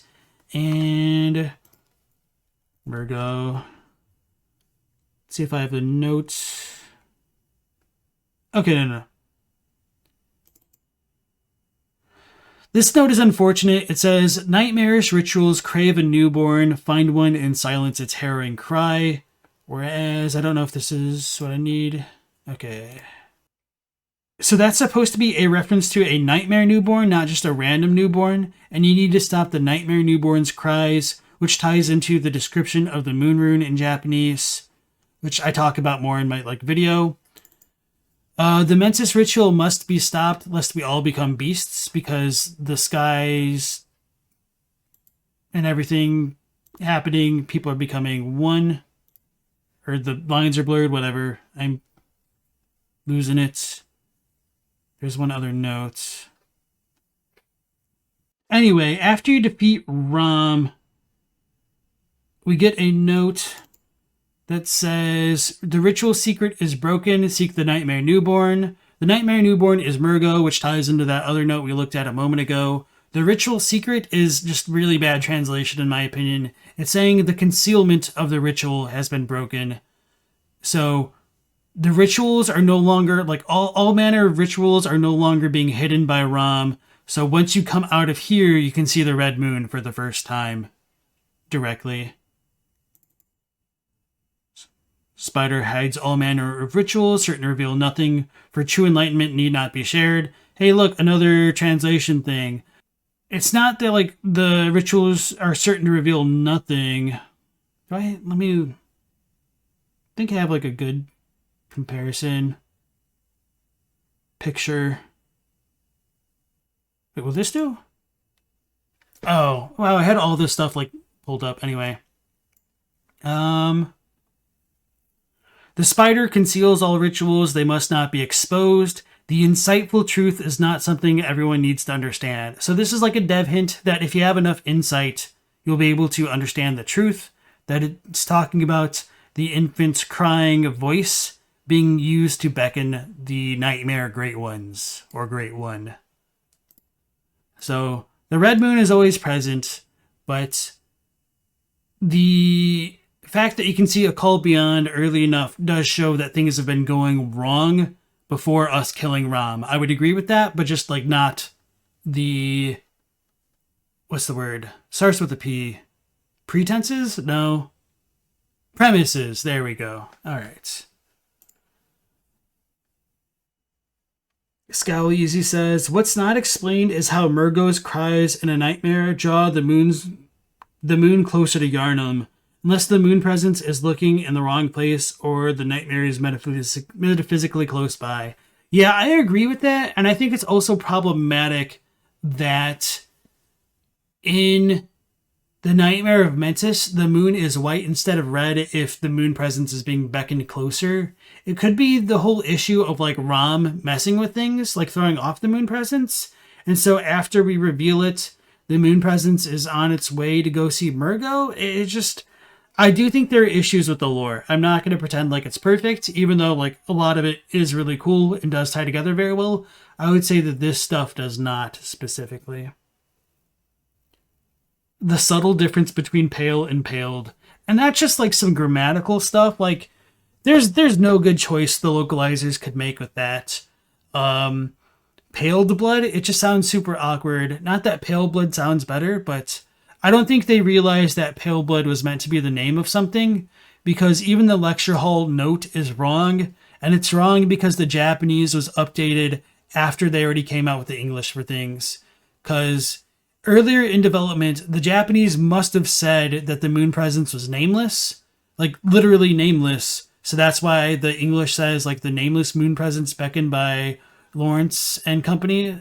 But it got changed because the Korean matches English and those don't match Japanese. So anyway, I understand why the localizers didn't pick up that pale blood that's only used like 3 times in the entire game was supposed to be a fake name as well as a term, because Japanese doesn't really have like distinguishing of proper nouns in terms of like capital letters and stuff, so there's really very little they could do with that. Hey Lilith, welcome back. They should have used some form of blue blood to distinguish from the pale. So blue blood is a reference to nobles. And it doesn't work quite as well, but yeah. Anyway. The consequences of the choir collapsing is deeper than just the orphanage. We know that the choir were at the very top of the church's hierarchy. The Yharnam that we meet is a city in chaos. There are very few authority figures anywhere, a few scattered members of the church here and there, but no coordinated effort. And the only real effort we see to restore order are by the citizens of Yharnam themselves, who have taken to the streets in great lynch mobs, but they themselves are also being overrun by the beastly scourge. This is Yharnam under the choir's authority, and when we get to the choir itself, we can see why the city is in the state that it is. It is ultimately collapsed, and ultimately the legacy of the choir is carried on by the Imposter Iosefka, who sets up one last research station, one last attempt to unpack the mysteries of the cosmos while Rome burns around her. So I think because Loki and or Smough don't necessarily believe that the red moon is already in effect, that colors their perception of Central Yharnam in a way that they would need to describe like the ultimate fall of the healing church. Whereas I think things become much more simpler much more simple, that you can explain everything going wrong in Central Yharnam and Old Yharnam due to the Red Moon already being out and actively causing people to transform while we were unconscious from our blood transfusion. So the Red Moon's out, people have already transformed and been transforming as a product of that. And another reason why I think this can be argued in favor of my interpretation is people say that all of the citizens of Yharnam suddenly go crazy after the Red Moon appears, but that's not true. It's kind of linked to how many bosses you kill. So if you go kill all of the other side bosses before dealing with Vicar Amelia, you will have, before defeating Rom, technically, you will have people go mad and become completely unresponsive before Rom is defeated and before the Red Moon is fully revealed. So people are steadily growing more and more mad over the night. And you can see like some of the messages of the NPCs progressively get worse as the night goes on before the Red Moon is fully revealed. So I would 1000% argue and die on the hill that the Red Moon is already active in Yharnam at the very beginning of the game when the player wakes up. Thanks guys, that is my take on the choir and their inquiry into the cosmos. A fascinating group really, who definitely had their fair share of successes, but are ultimately fairly burned out by the time that we get to Yharnam. If you liked this Bloodborne video, please give it a like and a subscribe, as I will be covering Bloodborne more in the future. I do have some older videos as well from several years ago, if you'd be interested in that. I'd once again like to give a massive thanks to Loki. The depth of this video wouldn't have been possible without them, as they really rounded out my ideas regarding the choir. And so if you are interested in really in-depth Bloodborne lore analysis, providing new interpretations and translations, then please check out Loki Lore, a website where Loki writes all of their articles on all of the Souls games. And finally, I'd like to thank Amygdala for giving me the insight to do this video. But until next time guys, let me know your thoughts in the comments below. Obviously Bloodborne is a game open to a lot of interpretation, so I'd be happy to hear your thoughts on the video. And let me know what you'd like me to cover next if we do Bloodborne. But until next time guys, I will see you in the Labyrinth of Ease. Take care and have a wonderful night of the hunt.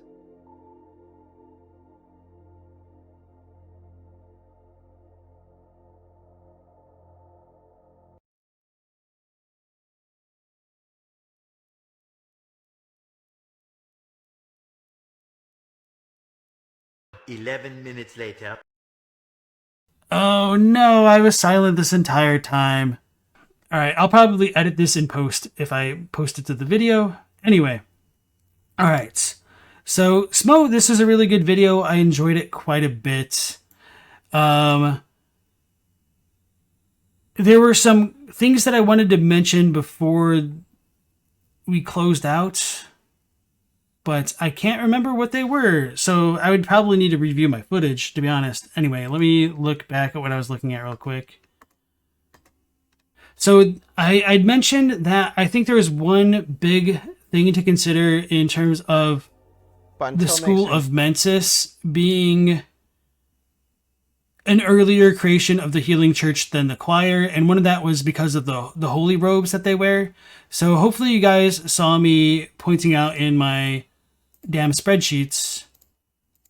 I closed them because I was like, hey, yeah, good job. All right, anyway, let's pull this back up. Let's make our own thing.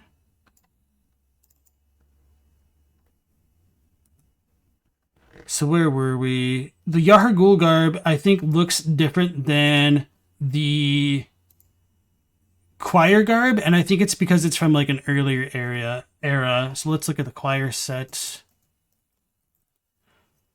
Oh no, we don't really need to look at the choir set description. We just need the executioner's set.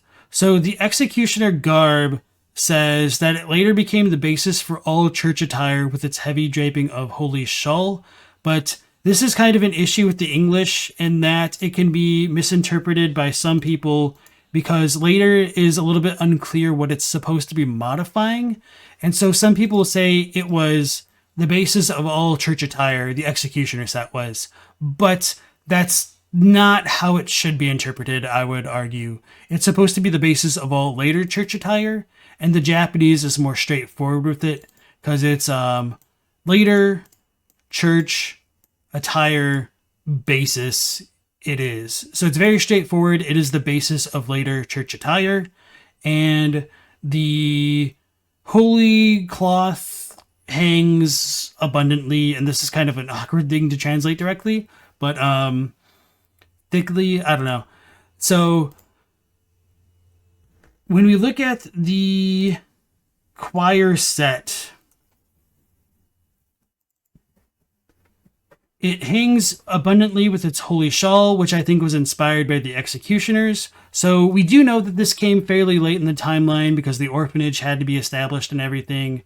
And I think the School of Mensis probably became an upper echelon of the church early on.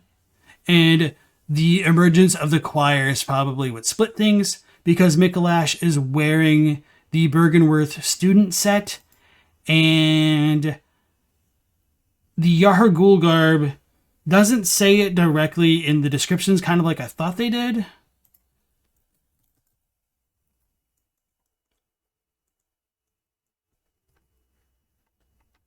That it's made out of metal, it's a rarity for hunters, but if you look at it, it kind of looks like a knight set. So what I did was with this, I typed in Yahar'gul set, just to kind of show that it's kind of more stylized off of older knight stuff with like the helmet on the inside, and it lacks the holy shawl, which I think is supposed to indicate that it came earlier than the choir and maybe arguably the executioners. I think the first people to wear the shawls were the tomb prospectors, and I think that's what's on Ludwig's attire as well. Some people would argue Ludwig was an executioner, but that would mean Logarius was in charge of Ludwig, so that just kind of, it just doesn't correlate to how Ludwig is called the first hunter of the healing church to me, because Logarius is definitely part of the healing church. So this is the Tomb Prospector set. It has a long shawl. I think this is what went on to inspire the Executioner set. And then the Executioner set would go on to inspire the White Church set, the Black Church set, the Choir set, and that. And so I think Ludwig's shawl right here is supposed to be this one. But these two shawls are very similar between the Tomb Prospector set and the Executioner set. So hopefully that makes sense. And did I mention, because I was muted the first time around, did you guys hear me talk about why I think they were wrong to count out the red moon and stuff this early? Hopefully I did say all that stuff. Yeah, sorry I couldn't see chat. It's just like between the two windows, I can't keep the chat like pinned to the top, unfortunately. Okay, I did mention that stuff. All right, brilliant. So yeah, I think this is a good video. There's some good observations that I hadn't made myself, so I definitely appreciate that. I think we have like a bit of a difference of opinions on things, but I think that's just because of our differences in being able to perceive the game. So I do think this is a good video. It's very well produced. I've always admired the way that Smoughtown can transition between like topics with his chapter headings. That's something I need to work on as well. So thank you to Smough for providing this video and giving us the go-ahead to kind of react to this. Hopefully he watches our reaction and reacts back maybe. I don't know. That'd be so many hours just watching each other's reactions. But anyway. Yeah, I enjoyed it. So it ended up being a lot longer of a stream than I thought it would. So I'll probably close it out shortly after this, unless you guys have any other immediate questions or comments before ending the stream. Lilith says, considering Mikolash was earlier supposed to be like Lawrence, you really think Mensis is still an older institution than the choir, probably around the same time as the church. Okay, that also reminded me, and I thought about bringing it up in the video, but it wasn't like super relevant at the time. So when he mentions Mikolash talking about eyes being given to Ram and Kaz and the cosmos, for anyone who may not know this, do I have the draft dialogues here? Okay, no, hold on. Let me look for it over here. All right, so for anyone who may not have known, in earlier builds of the game or like earlier parts of development, Mikolash and Willem may have been one character. So according to the Bloodborne wiki, which I trust this site more than any other almost for like Bloodborne information because it's very meticulously vetted. It says for the original draft dialogues, which is like cut content, that Mikolash and dialogues are connected to the cut items of the living livers, which are the Bloodborne equivalent of the boss souls. So the living liver of Father Gascoigne, etc. One of those is the living liver of Father Norbert. It is possible that Father Norbert is actually the cleric beast fought in the main game. These dialogues are also connected to Master Willem's Fetch Me Eyes dialogue, so it is a possibility that Mikolash was Master Willem in an early draft, given that Willem's code name in this file is Mikolash's Empty Shell. So what I think they had planned at one point was for us to access the Nightmare of Mensis by going to Bergenworth and touching Mikolash's body, well, Willem's body, who was like the cast-off shell of Mikolash. And so once they came into contact with that, you would go through the Nightmare of Mensis to meet like Willem, Mikolash's like younger self, and then you'd fight him there, perhaps. But there were other iterations where you would like fight Willem. So this is all like really kind of speculative, despite it like kind of sort of being in the game. So now that I've mentioned that, the other thing worth mentioning with Mikolash specifically is that Abritus, the daughter of the cosmos, in one of the earlier builds of the game, actually had the name of Kos. So Abritus was called Kos, and from Abritus, you get the eye rune, which I think is very important, because if Kos, aka Abritus, granted eyes on the inside to Ram, that would mean Abritus, who uses the eye rune, gave eyes to Ram. And what did Mikolash hide in the lake? Ram. What did Willem hide in the lake? Ram. Who was Mikolash related to? Willem. I said that backwards. But with Willem potentially having been Mikolash, I think the game was a little bit more cohesive in like the eyes on the inside with Abritus, and like why Abritus would be next to like a kind of statue looking like thing of Ram in the Altar of Despair. But that was cut, and it might have been cut for a good reason. So they may have really done a big pivot away from that for lore reasons, or I typically think it's like the rule of cool. So anyway, a lot of monologuing for me right there. So yeah, anybody who wants to join and talk more lore, feel free to join the Discord. It's pinned at the top of the chat right here, and it's also in the video description. Who founded the choir? Just some church cleric? That's a good question, and I don't think we have an answer for it. As you understand it, Mikolash was meant to be Lawrence in one draft of the game, and was eventually split into two characters, Lawrence and Mikolash. So there is a part where Willem calls Lawrence Ashton. So Lawrence's role wasn't super set in stone for a while, at least not the version of Lawrence that we get. So in the network test, I think they had like the cut lines where we would ask about like what happened to our friend Lawrence, and then the old lady of the clinic would tell us that like he went in to go like to the deeper areas of the healing church, but things are too crazy for us to go out there and find him now. But anyway, yeah, his role has definitely changed. I don't necessarily think like the role of Lawrence the Friend was analogous to Lawrence the leader of the healing church. I think it's probably just like a shuffling of names and a removal of that kind of concept. And it could have just been like a